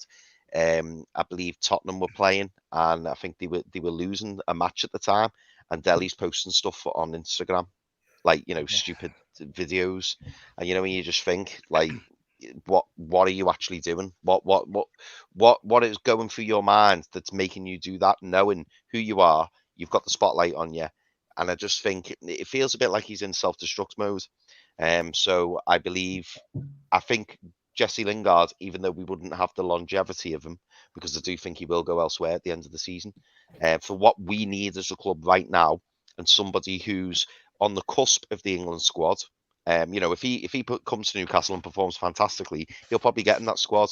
If Dele Alli comes and performs reasonably well, I don't think he's anywhere near the England squad, if I'm honest. So I think I would go Jesse Lingard.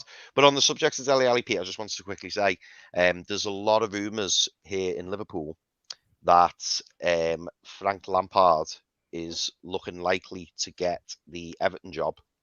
And they reckon that one of the deals that he's going to bring with him is Dele Alli. They reckon that if Lampard gets the job, Dele Alli's coming in, which wouldn't surprise me, because obviously I'm sure Dele Alli is probably a massive fan of Frank Lampard. And Frank Lampard, if anybody can get a tune out of him, it's Frank Lampard. Dele Alli showed that he looked at one point, didn't he, that he was going to be the next Frank Lampard, that attacking midfielder who gets you goals and causes problems. So yeah, apparently, and don't forget the Ali rumours have gone really quiet for Newcastle of late. So that deal wouldn't surprise me at all. So yeah, I just wanted to add that in. No, it's an interesting point. So firmly gone, Jesse Lingard. Rich, Jesse Lingard, Dele Alli, who and why? I think I would probably go with Dele Alli. The reason being is I think he needs a career change for a start. He's got a point to prove, because he'll be wanting to get back in the England squad, and he's not going to be doing that while he's not playing at Spurs. I also believe that if he was to come to Newcastle and Eddie Howe showed faith in him and he put in a good performance, it opens the door to someone staying on a permanent basis in the summer as well. Whereas if we were to go with Lingard, yes, he might have a fantastic 6 months, and he might end up falling in love with Newcastle. But we all seem to know he's got this hankering to be in London, and there's been that rumor for a while. He's wanted to go back to West Ham. So on those grounds, I would probably pay a smaller loan fee for Dele Alli. Would probably be an option to buy in the summer. That's how I would go at the minute. Okay, interesting. Does Dele Alli or Jesse Lingard? Todd Cantwell. I know, I'm joking, because I think he's the other one as a fallback option if either of those don't work out along the way. But no, I would go, as I said a few times, it's all about staying in the league, and Jesse Lingard, I think, would keep us in the league. So even though I'm a big fan of Dele Alli, when he was playing well, I'd love us to sign him. And I'd agree with what Richie saying. Long term, if you could get a tune out of him, he'd be great. And I can't see Lingard hanging around. But just for the short term vision of the next 17 games or whatever it is, I'd bring in Lingard. Pretty much what Chris was saying. Okay, no, fair point. Mark, Jesse Lingard or Dele Alli, who would you go for? Wiltshire. I was waiting for that. Every show till we get him. I think purely on statistics, I'd take Dele Alli. Playmaking better, goal ratio better. I think overall a better all-round player. I think he's just lost his way at Spurs. I think he needs that move to get him there. I think he's a class player. I think he would offer more than Lingard. I think Lingard was brilliant at West Ham, but I don't know whether he brings that form. It could be another not being nasty, but it could be another Joe Willock. You could bring him here for 6 months and not get nothing off him. I think you would off Dele Alli. I think it would reinvigorate him. So if it was a straight choice between the two, absolutely Dele Alli for me over Lingard anytime. No, fair point. Jordan? Pete, just before you go to Jordan, is this so you can play back to Fumby again? Because I know you had a big debate with him on this topic. Yeah, no, we did. It was interesting, and I'll drop something in a minute as to why, and I'll give my opinion. But I want to hear Jordan's opinion first. Like, obviously, on face value, who would you prefer to sign out of Dele Alli and Jesse Lingard? Yeah, if you take away finances out of it, for obvious reasons, then Jesse Lingard for me, just because I think he's a better player. I've seen more of Jesse Lingard than I have of Dele Alli over the last couple of years. Dele Alli is in need of a change because his career at Tottenham stalled. But I just think for a relegation fight, I don't know why, but I just think Lingard's got a little bit more about him. I don't think Dele Alli is built for a relegation battle personally. So I'd go with Jesse Lingard every day of the week. Showed last year when he went into West Ham how good he can be. Even when he's played at Manchester United a few games this season, he's chipped in with a goal or an assist. So suggests to me that he's a player more in form, whereas Dele Alli is a player that is completely out of form and is nowhere near the player he was 2 or 3 years ago. So yeah, Lingard for me, just based on what I've seen over the last couple of years. Okay. So there's a reason why I asked this, because if I had the choice personally, I think I'd be leaning towards Dele Alli, and there's a reason why. And before I talk about the reason why I would go with Dele Alli, the one thing I want to kind of remind people is that in the last year, we've been talking about Jesse Lingard as this fantastic player. Had a great loan at West Ham. He's rated at 30 million in the summer, but West Ham couldn't afford him. Blah blah blah blah, all that stuff. And he had a great second half of the season. The one thing I will say to you is that before Jesse Lingard had his loan in this time last year, Jesse Lingard was in exactly the same position as what Dele Alli is right now. He wasn't playing at Man United. When he was playing, he wasn't playing well. He was getting pelters from the Man United fans. He was going through difficult moments. He was out partying. He was doing all the things that Dele Alli is being called for at the moment. And what happened? He got his loan move to West Ham. He grabbed that by the scruff of the neck and he made something happen. Now, Dele Alli is in that moment right now. And he hasn't yet had that loan that could potentially take him to the next level, to regain his football ability. I think everyone is in agreement that at Tottenham Hotspur, he is not going to regain the levels that he once had. And he hasn't really had the managers that have given him the time or the effort to get that quality out of him. And I just wanted to remind people of a little something. So I got some stats here and I'll read them out in a second. So in Jesse Lingard, in 10 seasons, he's had 250 appearances. He's scored 41 goals with 14 assists. Okay, so not bad for 10-year stint. Dele Alli, in 7 seasons, in 155 appearances, has scored 51 goals and 34 assists. So you can see over a shorter period of time, he's had a better success in his career already at 25 years old than Jesse Lingard. And I think that's what people forget. He's 25 years old. Jesse Lingard is soon to be 30, if he's not 30 already. So he's got 5 years to develop and continue to grow. And for me, what's happened in the last 48 hours, I think, is a big concern for me. It's a big concern that although he's a talented player, that we're going to pay a lot of money for a player that in a couple of months' time isn't going to be a Newcastle player.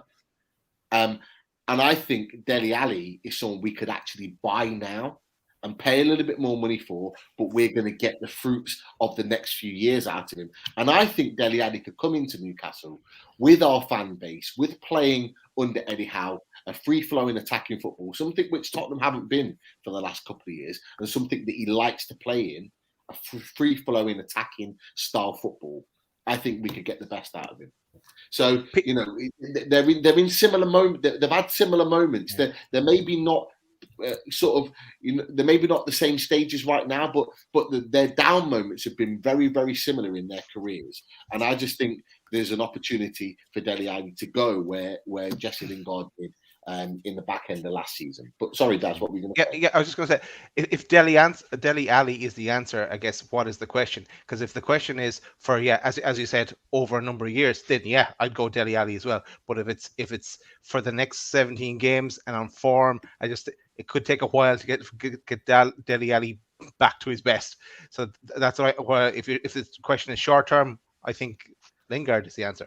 Well, it's it's split as 50-50. So it is an interesting debate. Well, what I would say is that if you look at his performance when he actually did play, again, I think it was against Liverpool in the Super Sunday game when he started, he was one of the best players on the pitch. He was outstanding in that game. And I don't even think he's kicked a ball since. So I think the ability's there, but he's got to have the trust. He's got to have the trust from the manager, and he needs the right environment to play in. And I honestly believe that Dele Alli, given the opportunity to regularly play, I think he could tear it up. But you made a great point, is that, you know, Lingard is there ready to go. But I just wanted to throw that out there. If anyone's got an opinion on it in chat, definitely put your opinions across. If anyone on the panel wants to have a say on that. Interestingly with Dele Alli as well, though, he shares the same agency as Kieran Trippier and Chris Wood. Yeah. So, it's one to watch. He's definitely been considered, Dele Alli. The Everton link is interesting if they are to appoint, say, Frank Lampard or a manager over the next few days, and obviously it offers a little bit more clarification on their situation, and Dele Alli might end up going there. But it's one to watch. He's on the targets, and as I say, if Lingard is to fall through, which it sounds like it is on the verge, more likely to fall through than not, then Newcastle could turn their attentions to Alli. And I know I've said that, and all of us have said that, you know, or most of us have said that Lingard would be a better option, or half and half.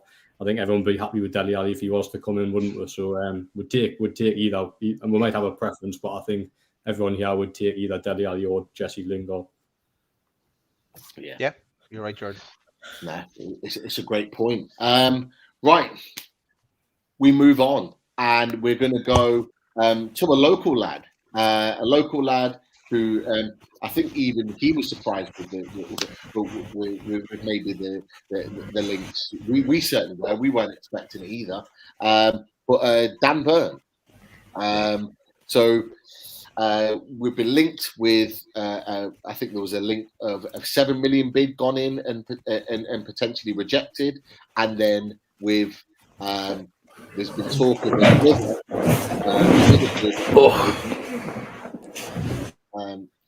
with another bid going in. I think it was Mark. I was just fall over, fall asleep, fell off the chair. He was doing his Steve Bruce getting up and sitting down impression noise. I wasn't. I actually read something. I was like, oh yeah, because I thought I was muted before. But anyway. All I was waiting for is carry on. Sorry, I was listening. Yeah.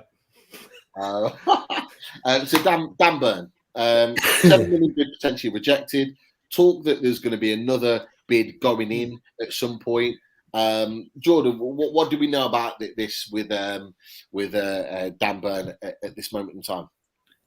Yeah, so there's a story on Newcastle World this morning, which anyone that is that's a cracking donation, that isn't it? So there's a story on Newcastle World today, which anyone tuning in, I'd urge to go and have a look at. Helps me out as well. So no, I understand that Newcastle have open talks with Brighton over Dan Burn. I'm not sure on exact figures. I've seen £15 million quoted, but again, I'm not sure how true that is. There's obviously a player that's having a really good season alongside Adam Webster in the heart of Brighton's defence. Lewis Dunk's been out injured for the last couple of months, and Dan Burns slotted into centre half, so has been excellent. Newcastle have reached out to Dan Burns' representatives to discuss personal terms. Now, a lot of questions that have been asked of me today is, how are Newcastle discussing personal terms with the player that they haven't agreed a fee with? And my answer to that would be, maybe people use the term tapping up. Potentially, it could be that, but it's a common thing within football now. Clubs always talk to players before bids are lodged, because ultimately you're not going to spend, for example, Newcastle have spent 2 and a bit weeks trying to sign Diego Carlos. They're not going to spend 2 and a bit weeks and then get the player, and the player goes, "Oh no, I'm not interested in coming." So that's 2.5 weeks wasted. So you always try and gauge an interest of where the player's interested and what money or figures he's interested in terms of his wages. So that's what Newcastle have done. The player is happy on the south coast. It loves it down there. Has been there since 2018. But as everyone will know here, he's a Newcastle fan. So Newcastle's interest adds a lot of weight, and it brings a lot of intrigue. It's a big decision for him if Newcastle ought to agree a fee, because, as I say, he is settled down there. But the opportunity to join your boyhood club at the start of an exciting era could be too hard to turn down. So we'll just have to see if the deal progresses. For me, it makes perfect sense. I know a lot of people might be a little bit of, standoffish of Dan Burn, but I think it makes complete sense. He's a local lad, loves the club, adds height, 6'7", adds a lot of height, a left footer. Left-footed defenders are very, very hard to come by, and offers a little bit of versatility as well. For a 6'7" defender, I've been actually quite impressed with him when he played left back. He played left back it was up against Andy Carroll at St James's Park a couple of years ago, and I thought he was excellent. And obviously is impressed at centre half. So for me, I'd love to see him join the club. I think he deserves the opportunity to represent his boyhood club, and would ultimately be a player that would be up for the big relegation fight that lies ahead. So to summarise, Newcastle are in talks with Brighton over Dan Burn. Personal terms have been discussed with the player. It's just a wait and see game. They're pushing from that to say that they've been frustrated in the efforts to sign Diego Carlos, for example, Seb Botman, Dan Burns next on the list. So let's wait and see. I hope it happens for him. I love seeing local lads represent Newcastle. So I'll be delighted if he was to get his move. Yeah, it'd be great to have another local lad back, and Chris, you were in agreement with what Jordan was saying in terms of he's been playing really well recently. Is he a player that you would take at Newcastle? Yeah, 1,000,000%. I mean, like, the fact that he resembles a tree is a great start, isn't it? He's massive. Absolutely. I mean, whoever's put that picture together has done it cruelly, haven't they? Because like the smallest player in the Premier League is probably Aaron Lennon. So yeah, it makes him look even bigger there. But yeah, no, he has impressed me for Brighton, and people, who watch football regularly will all appreciate that. Brighton are doing well this season, and I was fully expecting it, because last season they did really well, and maybe the league position didn't really flatter them. But when you've got a solid defence, that's how you pick up points. And Brighton are notoriously very difficult to break down. And Webster's getting a lot of the praise at the moment. But Dan Burn, I mean, as Jordan said, I actually thought when we were first linked with him that Dan Burn was a left back, because whenever I've seemed to watch him play, he plays left back. And I remember one day seeing this like massive fella bombing up the wing, and I was thinking, how's he got the legs to do that? Is it, well, I know he's got the legs, but how's he got like the engine? Because he doesn't look built to do that job. But the fact that he does it, and you think, wow, he must be some athlete. So yeah, if we can pick him up for a reasonable price, the fact that he's born in Newcastle makes it even better. He's a Geordie lad, so that's really good. But even putting that to one side for a moment, you've got your Premier League experience. He adds a lot of height to the team. He's playing in a very well-performing Brighton side, and he's available for a reasonable figure. So for me, I would definitely be looking at Dan Burn. And the key question, lads, which we always go back to, does he improve what we've got at the moment in that position? Absolutely. Yeah, I'd be inclined to agree with that. But Rich, there's been talk that Dan Burn, will be playing more of a centre back. Like, it seems like we're signing him to play more as a centre back than a left back. Is that somewhere where you want him to play? I think it's been known for a while. We've been looking for a left-footed centre back, so it's a natural sort of person to look for. I think what you're going to look at as well, though, with Brighton sometimes tend to play with three at the back as well. And he tends to play the left of the three. So it also gives us the option of, going from a flat back four to three at the back.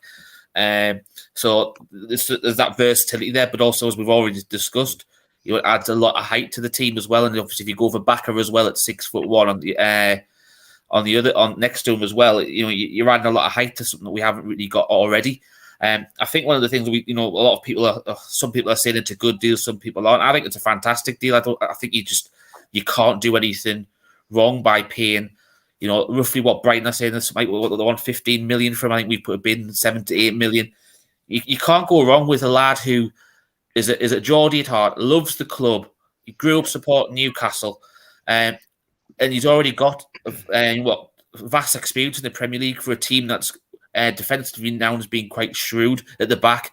So it's this perfect signing to bring someone in for that sort of money. I'd rather pay 5 million more for Dan Burn than what we possibly bid at the minute, compared to paying 20 million for some over the price for, say, Diego Carlos, who we don't know how he's going to go in the Premier League.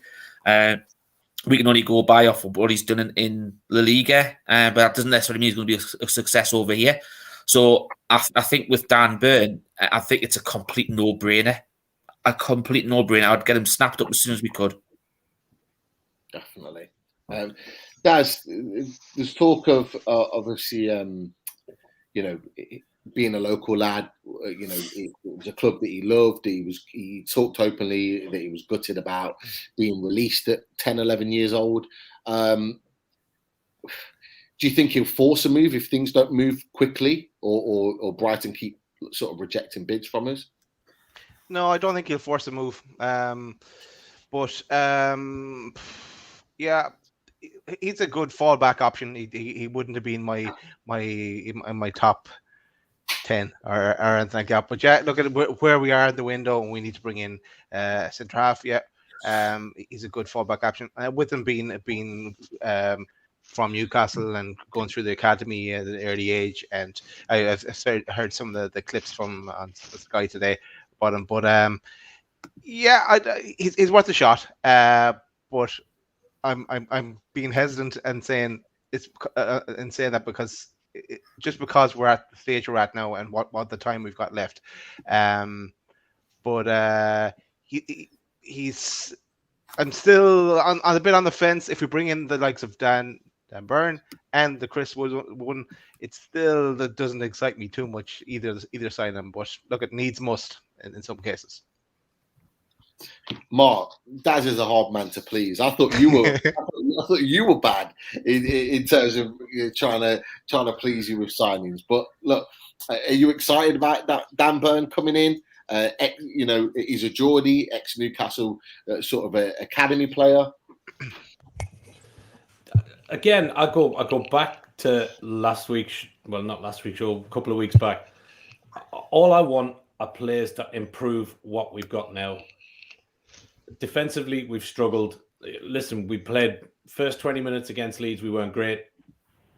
kind of that final 20-25 first half we came into it. Second half, I thought we were the better team, got the goal and controlled the game, played well. But we need the reinforcements. For me, again, I want players that want to come. The kid obviously wants to come. He'd be a good addition. He's good stature, good footballer. So, if you can get him snapped up, if it costs us that 15, get him in. We've got very, very limited options at backups, and we seem to be a team that gets injuries quite regular. So for me, even if he's not a superstar, we need to build the squad. We need to fill the squad out because we don't have the players to survive with injuries. It's like we were talking about form players, Pete, a couple of weeks back. When we get players, when you get a team like Manchester United that a player or two players go out of form, you've got a massive wealth to come off the bench that can fill that gap.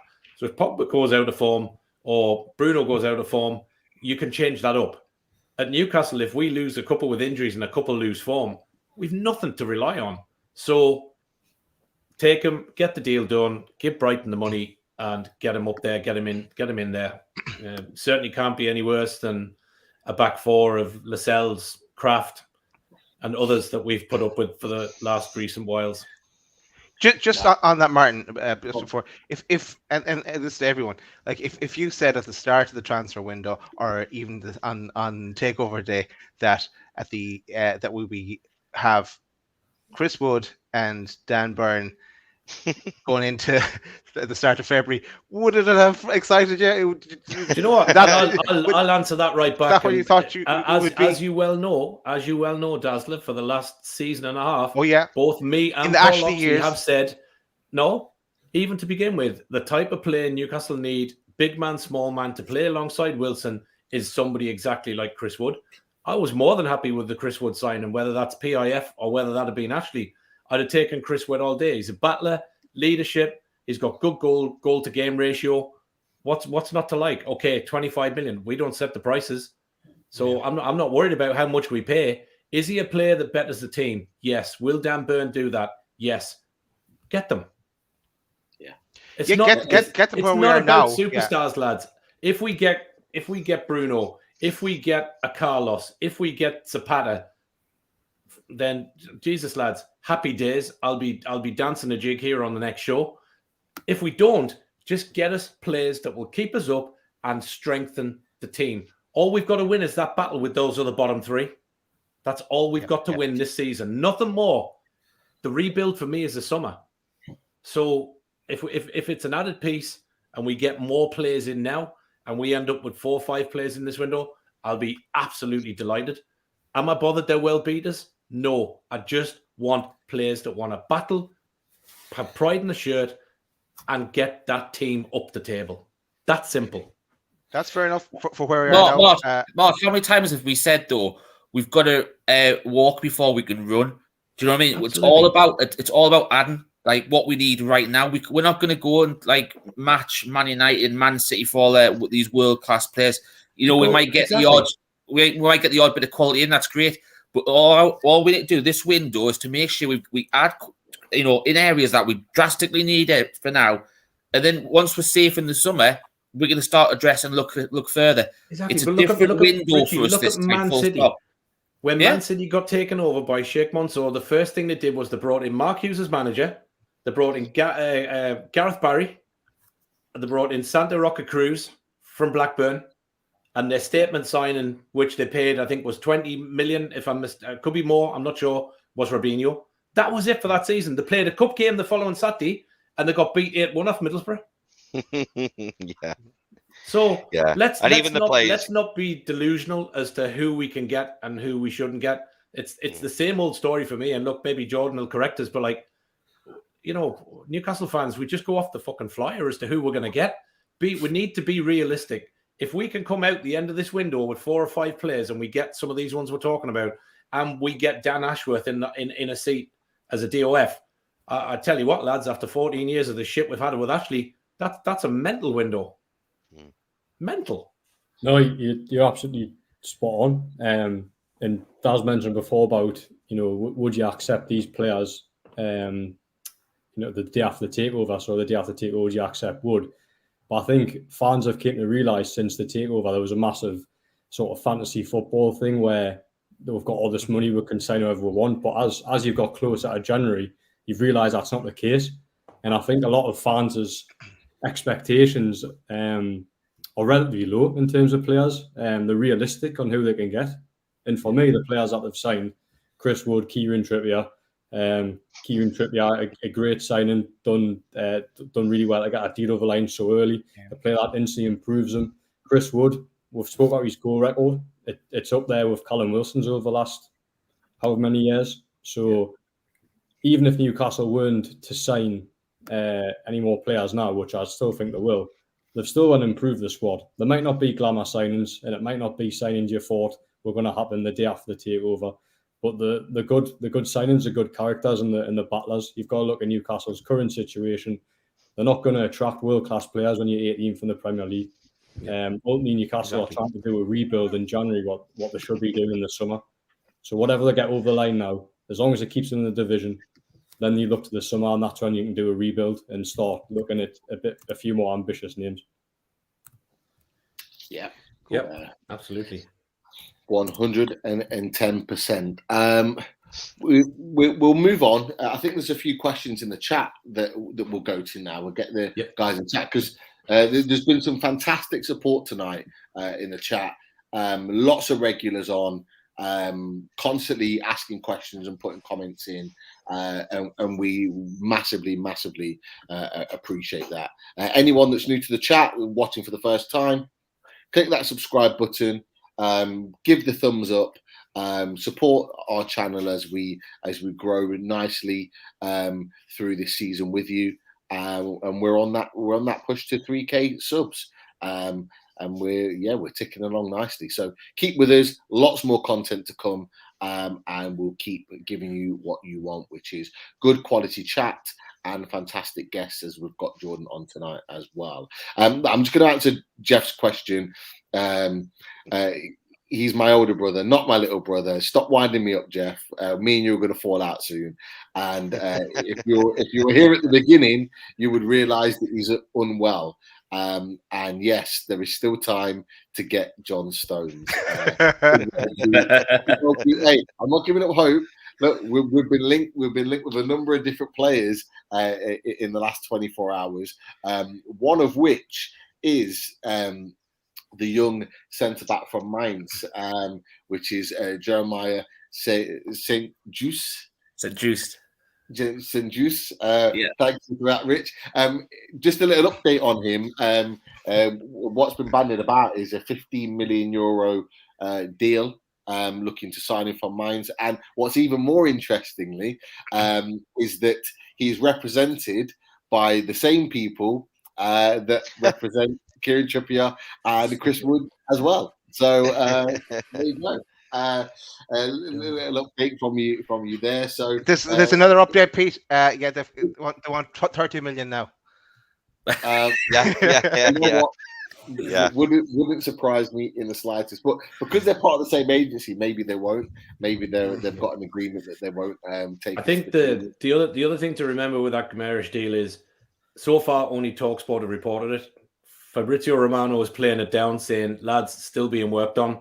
The Telegraph and a couple of others, the Daily Mail Sport, are now reporting it as a done deal, but it doesn't appear to be. And I think the important thing to remember with this deal is, and again, I could be corrected if I'm wrong, is that Olympic Lyon are on the stock market. So any deal, once it's confirmed and the deal has been agreed, has to be announced on the stock market immediately. Now, that's obviously, stock market's not going to be open until tomorrow morning.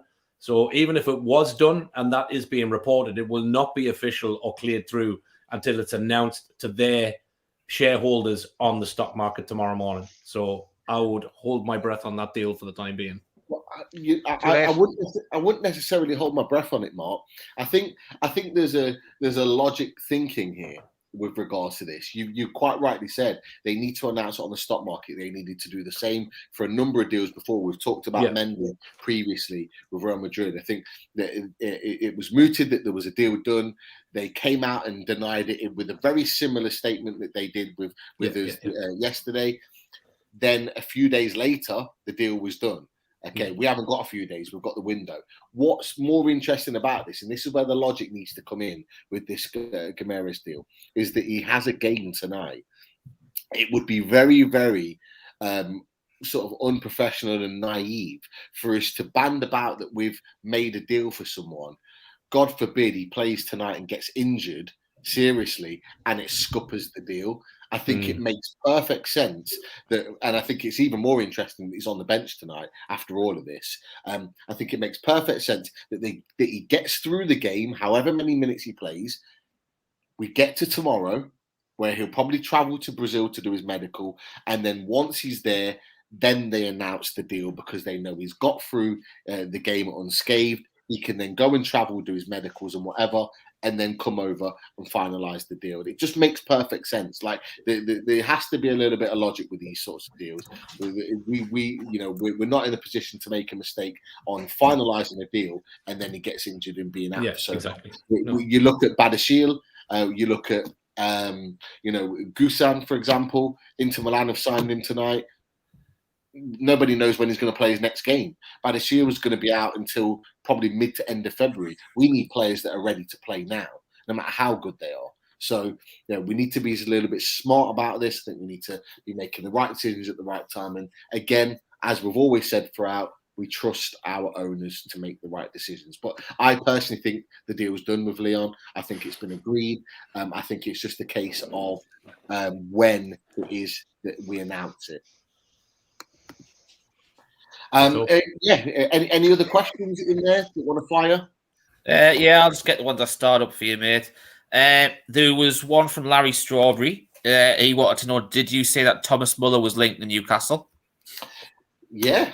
There's been a lot of talk about Muller. We're not talking about the yogurt either, but Bayern Munich's attacking midfielder, striker, whichever position he feels like playing, has apparently been linked with us and Everton. I'll be honest, I had to give a double take when I saw that link. I didn't quite believe it to begin with for the 33-year-old. But Jordan, have you heard anything about this, or is this very much pie in the sky? Yeah, no, not something I've heard. I did see the link yesterday. I think it came from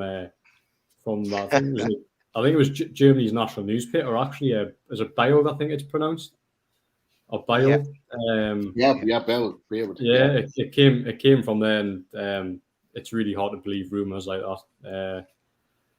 So I don't think that's going to happen. But I'd love to see. I'd love to get him in for 6 months and see what he could do in the Premier League. It's just crazy seeing links like that. So it is laughable at times, but it would also be brilliant if it was to happen. But no, I think I can rule that one out. It'd be a top line no for you just doing the back page though, wouldn't it? You'd just be like, Muller, nice. Yeah.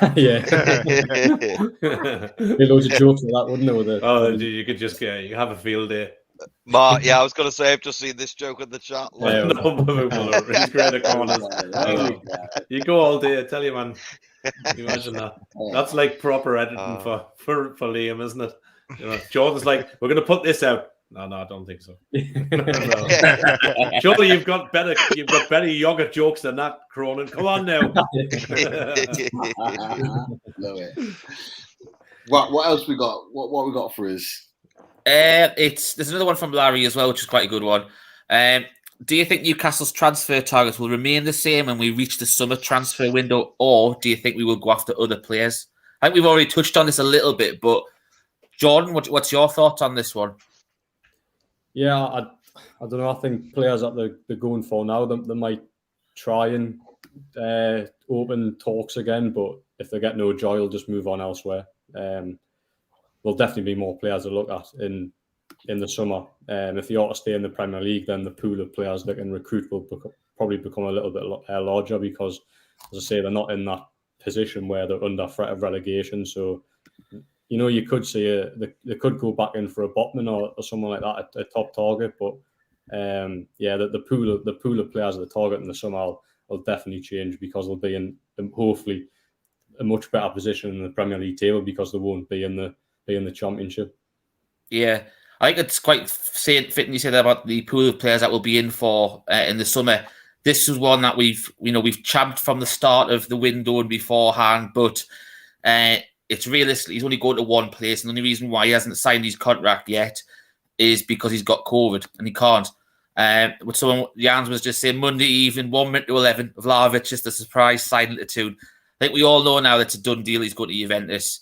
The only reason why he hasn't gone yet is because, as I've just said, he's got COVID and he can't turn up to the ground to basically do it yet. So that one's out the window for this window anyway. You never know; he might end up in the tune in another black and white shirt in a couple of years or so. But one that we have mentioned a few times, which has also been put in the chat, and we've touched on this before, and we've champed this guy before, and this one, could still be a last-minute possibility, and that one is Darwin Núñez to get him in. Now, Pete, go on, and I know how much you love him as much as me. What do you think on that comment, mate? I'm just hoping and praying that we get that surprise that we need, and not necessarily a reputable account, but a Portuguese account, Ogoero de Luz, reported that they assume that there's going to be some form of bomb in the winter market, and a proposal of 75 million euros plus 10 million euros. I'm assuming they said by objectives, but by bonuses. Newcastle for the immediate transfer of Darwin Núñez. The Magpies consider the Uruguayan the main figure of their mega project, and I would have to agree with that. He would be certainly that figure point of our sort of developing project, and he would be exactly what we need in that focal point striker. He would be the main man. Like I say, it's an interesting one. There hasn't been many links at the moment, but there's a potential for some surprises there. Jordan, I'm not assuming that you have, but has there been any sort of noises with regards to Núñez, or even a striker search at the moment in terms of getting another striker in afterward? Yeah, I think I'll have to break your heart on Núñez. I just can't see how that deal would happen, to be honest. Not at this stage anyway. No, but in terms of a striker search, they're certainly open to doing another striker deal. It just depends on the terms. I think if you're going to see a striker arrive, it's going to be one on loan from overseas. Mm-hmm. You've heard names Zapata linked, but again, it's not one I can see happening. But it might be someone of sort of that, or someone in Italy, for example, or someone in the Bundesliga, just a European striker that might get on loan. But they are chasing other positions at the moment, as you can imagine. They still need a centre half after needing one since the start of the season, or needing one for about 4 years. Given the last time they signed a central defender was Federico Fernandez, wasn't it, or Fabian Schär, one of the two, which is about 4 years ago. So that's where the priority lies at the minute. And then I see the left back situation as well. They are looking at, and then a central midfielder, which hopefully that'll be confirmed in the next couple of days. Couple more questions to touch on, Pete, before we round up. Christopher Green up, he's saying doing everything to sign Yannick Carrasco. I don't know if we touched that on at the very start. They already cut at Carrasco's ages. His price would be his release clause, which is 60 million euros. Ooh. Don't know about that. Look, he's a talented player. There is no doubt about it. He would certainly improve our team. With the type of player he is, you would be thinking that the likes of Lingard wouldn't be coming in, because he would be kind of an exact replica of what he offers. But 60 million euros, it's a lot of money for him. I don't think that would be a deal that would be coming in. And if it was, I think that 60 million probably could be better spent elsewhere. Am I right in thinking, Pete? It is quite expensive, because didn't he actually have a stint in China as well in between these two? I think I don't even think he's the right sort of sign for me. If you've played in China, it just looks as though he's come back trying to get another payday sort of thing. It's not someone who I'd look at. It's that typical foreign mercenary. I think that we've talked about plenty of times on the show. A bit like managers, Rich. Yeah. Yeah, true. from a Carrasco point of view, I like I say, Jordan, I don't imagine you've heard anything about him, but those sorts of deals at this time of the window, I don't think are really the right sort of deals for Newcastle. Yeah, crazy sum of money that, and a player that just on the, I don't know a lot about the player, but just on the face of it, I'd question the motives behind that. You mentioned there about his spell in China, and straight away that has alarm bells ringing for me. Again, go back to positions. Are they going to go and spend that sort of money on a position where they don't, or they certainly need to strengthen, but it's not a priority in this window? So yeah, I've got so many questions around that. I'd very much doubt that would ever happen. Not now, not in the future either. Last couple of questions before we round off with a few comments. Adam McCarthy wants to know, Jordan, how many signs do you realistically think will come in now? I think it'll be 3 maximum. Say central defender. Ideally, I'd like 2 central defenders, but time's running out, so I'd imagine 1 minimum. You then got the left back with Mitchell Bakker heavily linked, which could be one that comes in, and then the centre midfield area as well. Hopefully, it's going to be Bruno. Don't know. Maybe they could get a few more in. Maybe they could get us a few loans to fill a couple of positions. As I say, maybe a striker. Just have to wait and see. But yeah, I think they've got a good chance of getting at least 3. Okay. Lee Erring, it's more of a compliment to Newcastle as well, and just basically, do we agree with it? And it's how much credit do we need to give Steve Nixon and his scouting team if these targets, which we have been chasing, are from their scouting network? Would you agree that they need some credit after some of the names that have been pulling out the hat? Yeah, a lot of the targets have been on Steve Nixon's radar for a long time. I think I spoke on a previous show that this was the transfer market or the year where Steve Nixon will prove himself as a chief scout, because he hasn't got the restraints of working on a Mike Ashley. So you can now go out and identify players that Newcastle realistically can go and sign this window and in the summer as well. So it's no coincidence that quite a few of the names in the summer were linked with Newcastle in January. For example, Kamara is another one from Marseille. If some people might laugh at this, but Hamza Chowdhury is generally still a target. I'm not saying they're going to go and sign him, but he generally still is under consideration.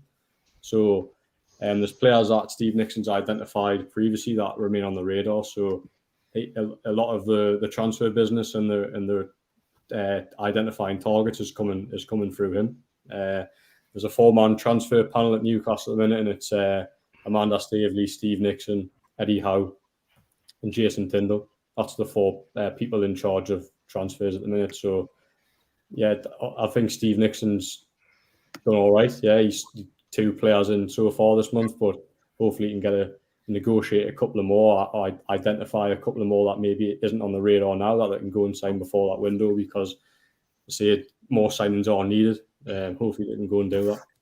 I think one credit we have to say about Steve Nixon is the fact that in the space of just over 2 and a bit months, he's had to really scour the whole of the footballing world from a different caliber of player to what he was potentially looking at under Mike Ashley to what he's potentially now allowed to get with the new regime. So I think we've really got to take our hats off to that, because it's a phenomenal feat to know your players. And as you always say, try and have it like a list of 5 players for each position, like what Rafa used to say, and then you work your way down that list. So it's been great work by the scouting department, and obviously it looks as though Eddie Howe's nephew is going to be joining the party as well on that one as well. So that's something good as well. Are you wanting Pete? Go on to Pete. Pete, what's this? Breaking news. What? Breaking news. Craig Hope has just said he understands that Newcastle have agreed a deal with Bruno Guimaraes from Lyon. More news to come. So Craig Hope has... That'll do for me. Yeah, breaking news. He has confirmed that Newcastle have agreed a deal for Bruno Guimaraes to join Newcastle United. I'm excited by this. So yes, we Peter's look like Peter's a bit more substance to that because Tony Finley's also said that reports in France are saying that Favre's close to signing for Lyon on a contract at 2026, would be his replacement. Yeah, there we go. Yep. So it looks like, as we talked about with Jordan tonight, it looks like that merry-go-round is working quite nicely in our favour. And you know what? I think that's a great way to kind of segue ourselves out of the transfer business tonight. We're never leaving. We're never leaving. I made the point of saying tonight, because if we had the Leonardo DiCaprio meme come up, we ain't leaving. Not yet. Not yet. I'll let you talk about what we've got planned in the next few days. But yeah, take us home, my man. Pete, I was going to say just before we start them out, there was a couple of things I just want to touch on. That was one thing that we saw this actually happen to our a good friend John Sinclair the other day. So I just wanted to pull it up. We do actually screen our comments as the show goes on, and we actually read them and pull them, and we've blocked a couple of people tonight. So people asking us questions like, have you heard a lot about the young left back Diction Slong? So you do realise we actually screen these. We know our football, so try and catch us out. Ain't going to work, lads. So well, then nice try. Nice try, though. But good, nice try. But unfortunately, we do know a bit more about football here, so you're not going to get through on that one. And I just want to say a big thank you to Brian Johnson for this lovely comment he meant. Just a quick point, lads. The night I met you, Chris, Richie, Pete, I met good men with integrity, and our signings so far in every department have been the same. Character as everything. Great show, all of you. Brian, we much appreciate the words. It's really kind of you to say that, and it was a really good pleasure that when the three of us got to meet you at the party in November. Sorry, Mark. Go on, I'll let you round off with your plugs. Just to add on to that, sorry to interrupt, and I think it's an important point. Brian, thank you for your comments, and it's for reasons like yourself and people like Jeff and people like Adam and lots of others that are in the chat tonight that have stayed with us, that have supported us throughout. This is why we do it. This is why we do it. We're five dads that just love Newcastle United, and we've been building for the last 9 months, and we'll continue to do so. And people like yourselves that stick by us through thick and thin, that see us through on shows every week, every session, we really, really appreciate it. And to bring in fantastic guests with knowledge like Jordan and lots of other guests that we've had on before, it just makes this experience even better. So really, really appreciate those comments, mate. Keep them going. We'll keep bringing you the quality content. And I think it's a good point to note that some dude sent us money from Sweden to listen to us rattling on. I mean, like for five dads and a reporter, that's not a bad way to finish out a night, really, is it, to say that? But yeah, there you go. Happy days. And thanks to all those who did donate and all the comments. It's great. Thanks a million. Thank you. Just to round off a few things about a bit of housekeeping and this information of what's coming up, so stay tuned for this. First of all, as we mentioned during the show, thanks for anyone that has subscribed. Hit the subscribe button, bottom right-hand corner, red button, and you'll see the join button as well, $1.99 per month, and you get into the draw with our sponsors. Just on our sponsors, want to shout out to, and I'll come back to the very end, what's coming up, the blackandwhitearmy.com, and shout out to Bronwyn's dad, Mr. Moggy, who is watching us tonight. Said in Twitter, give him a shout out. So thanks for sticking with us. And Martin, talk us through Shy Barnes. And I know Simon was in the chat at the start of the show tonight, so talk us through. Yeah, Shy Barnes, www.shybarnes.com. So yeah, Simon joined up with us last week. Does an amazing range of clothing, and he is giving away anything between t-shirts, hoodies, different bits and pieces on the website. Get on there, have a look. Some real top quality merch, and he's given 10% away on every sale to mental health aid.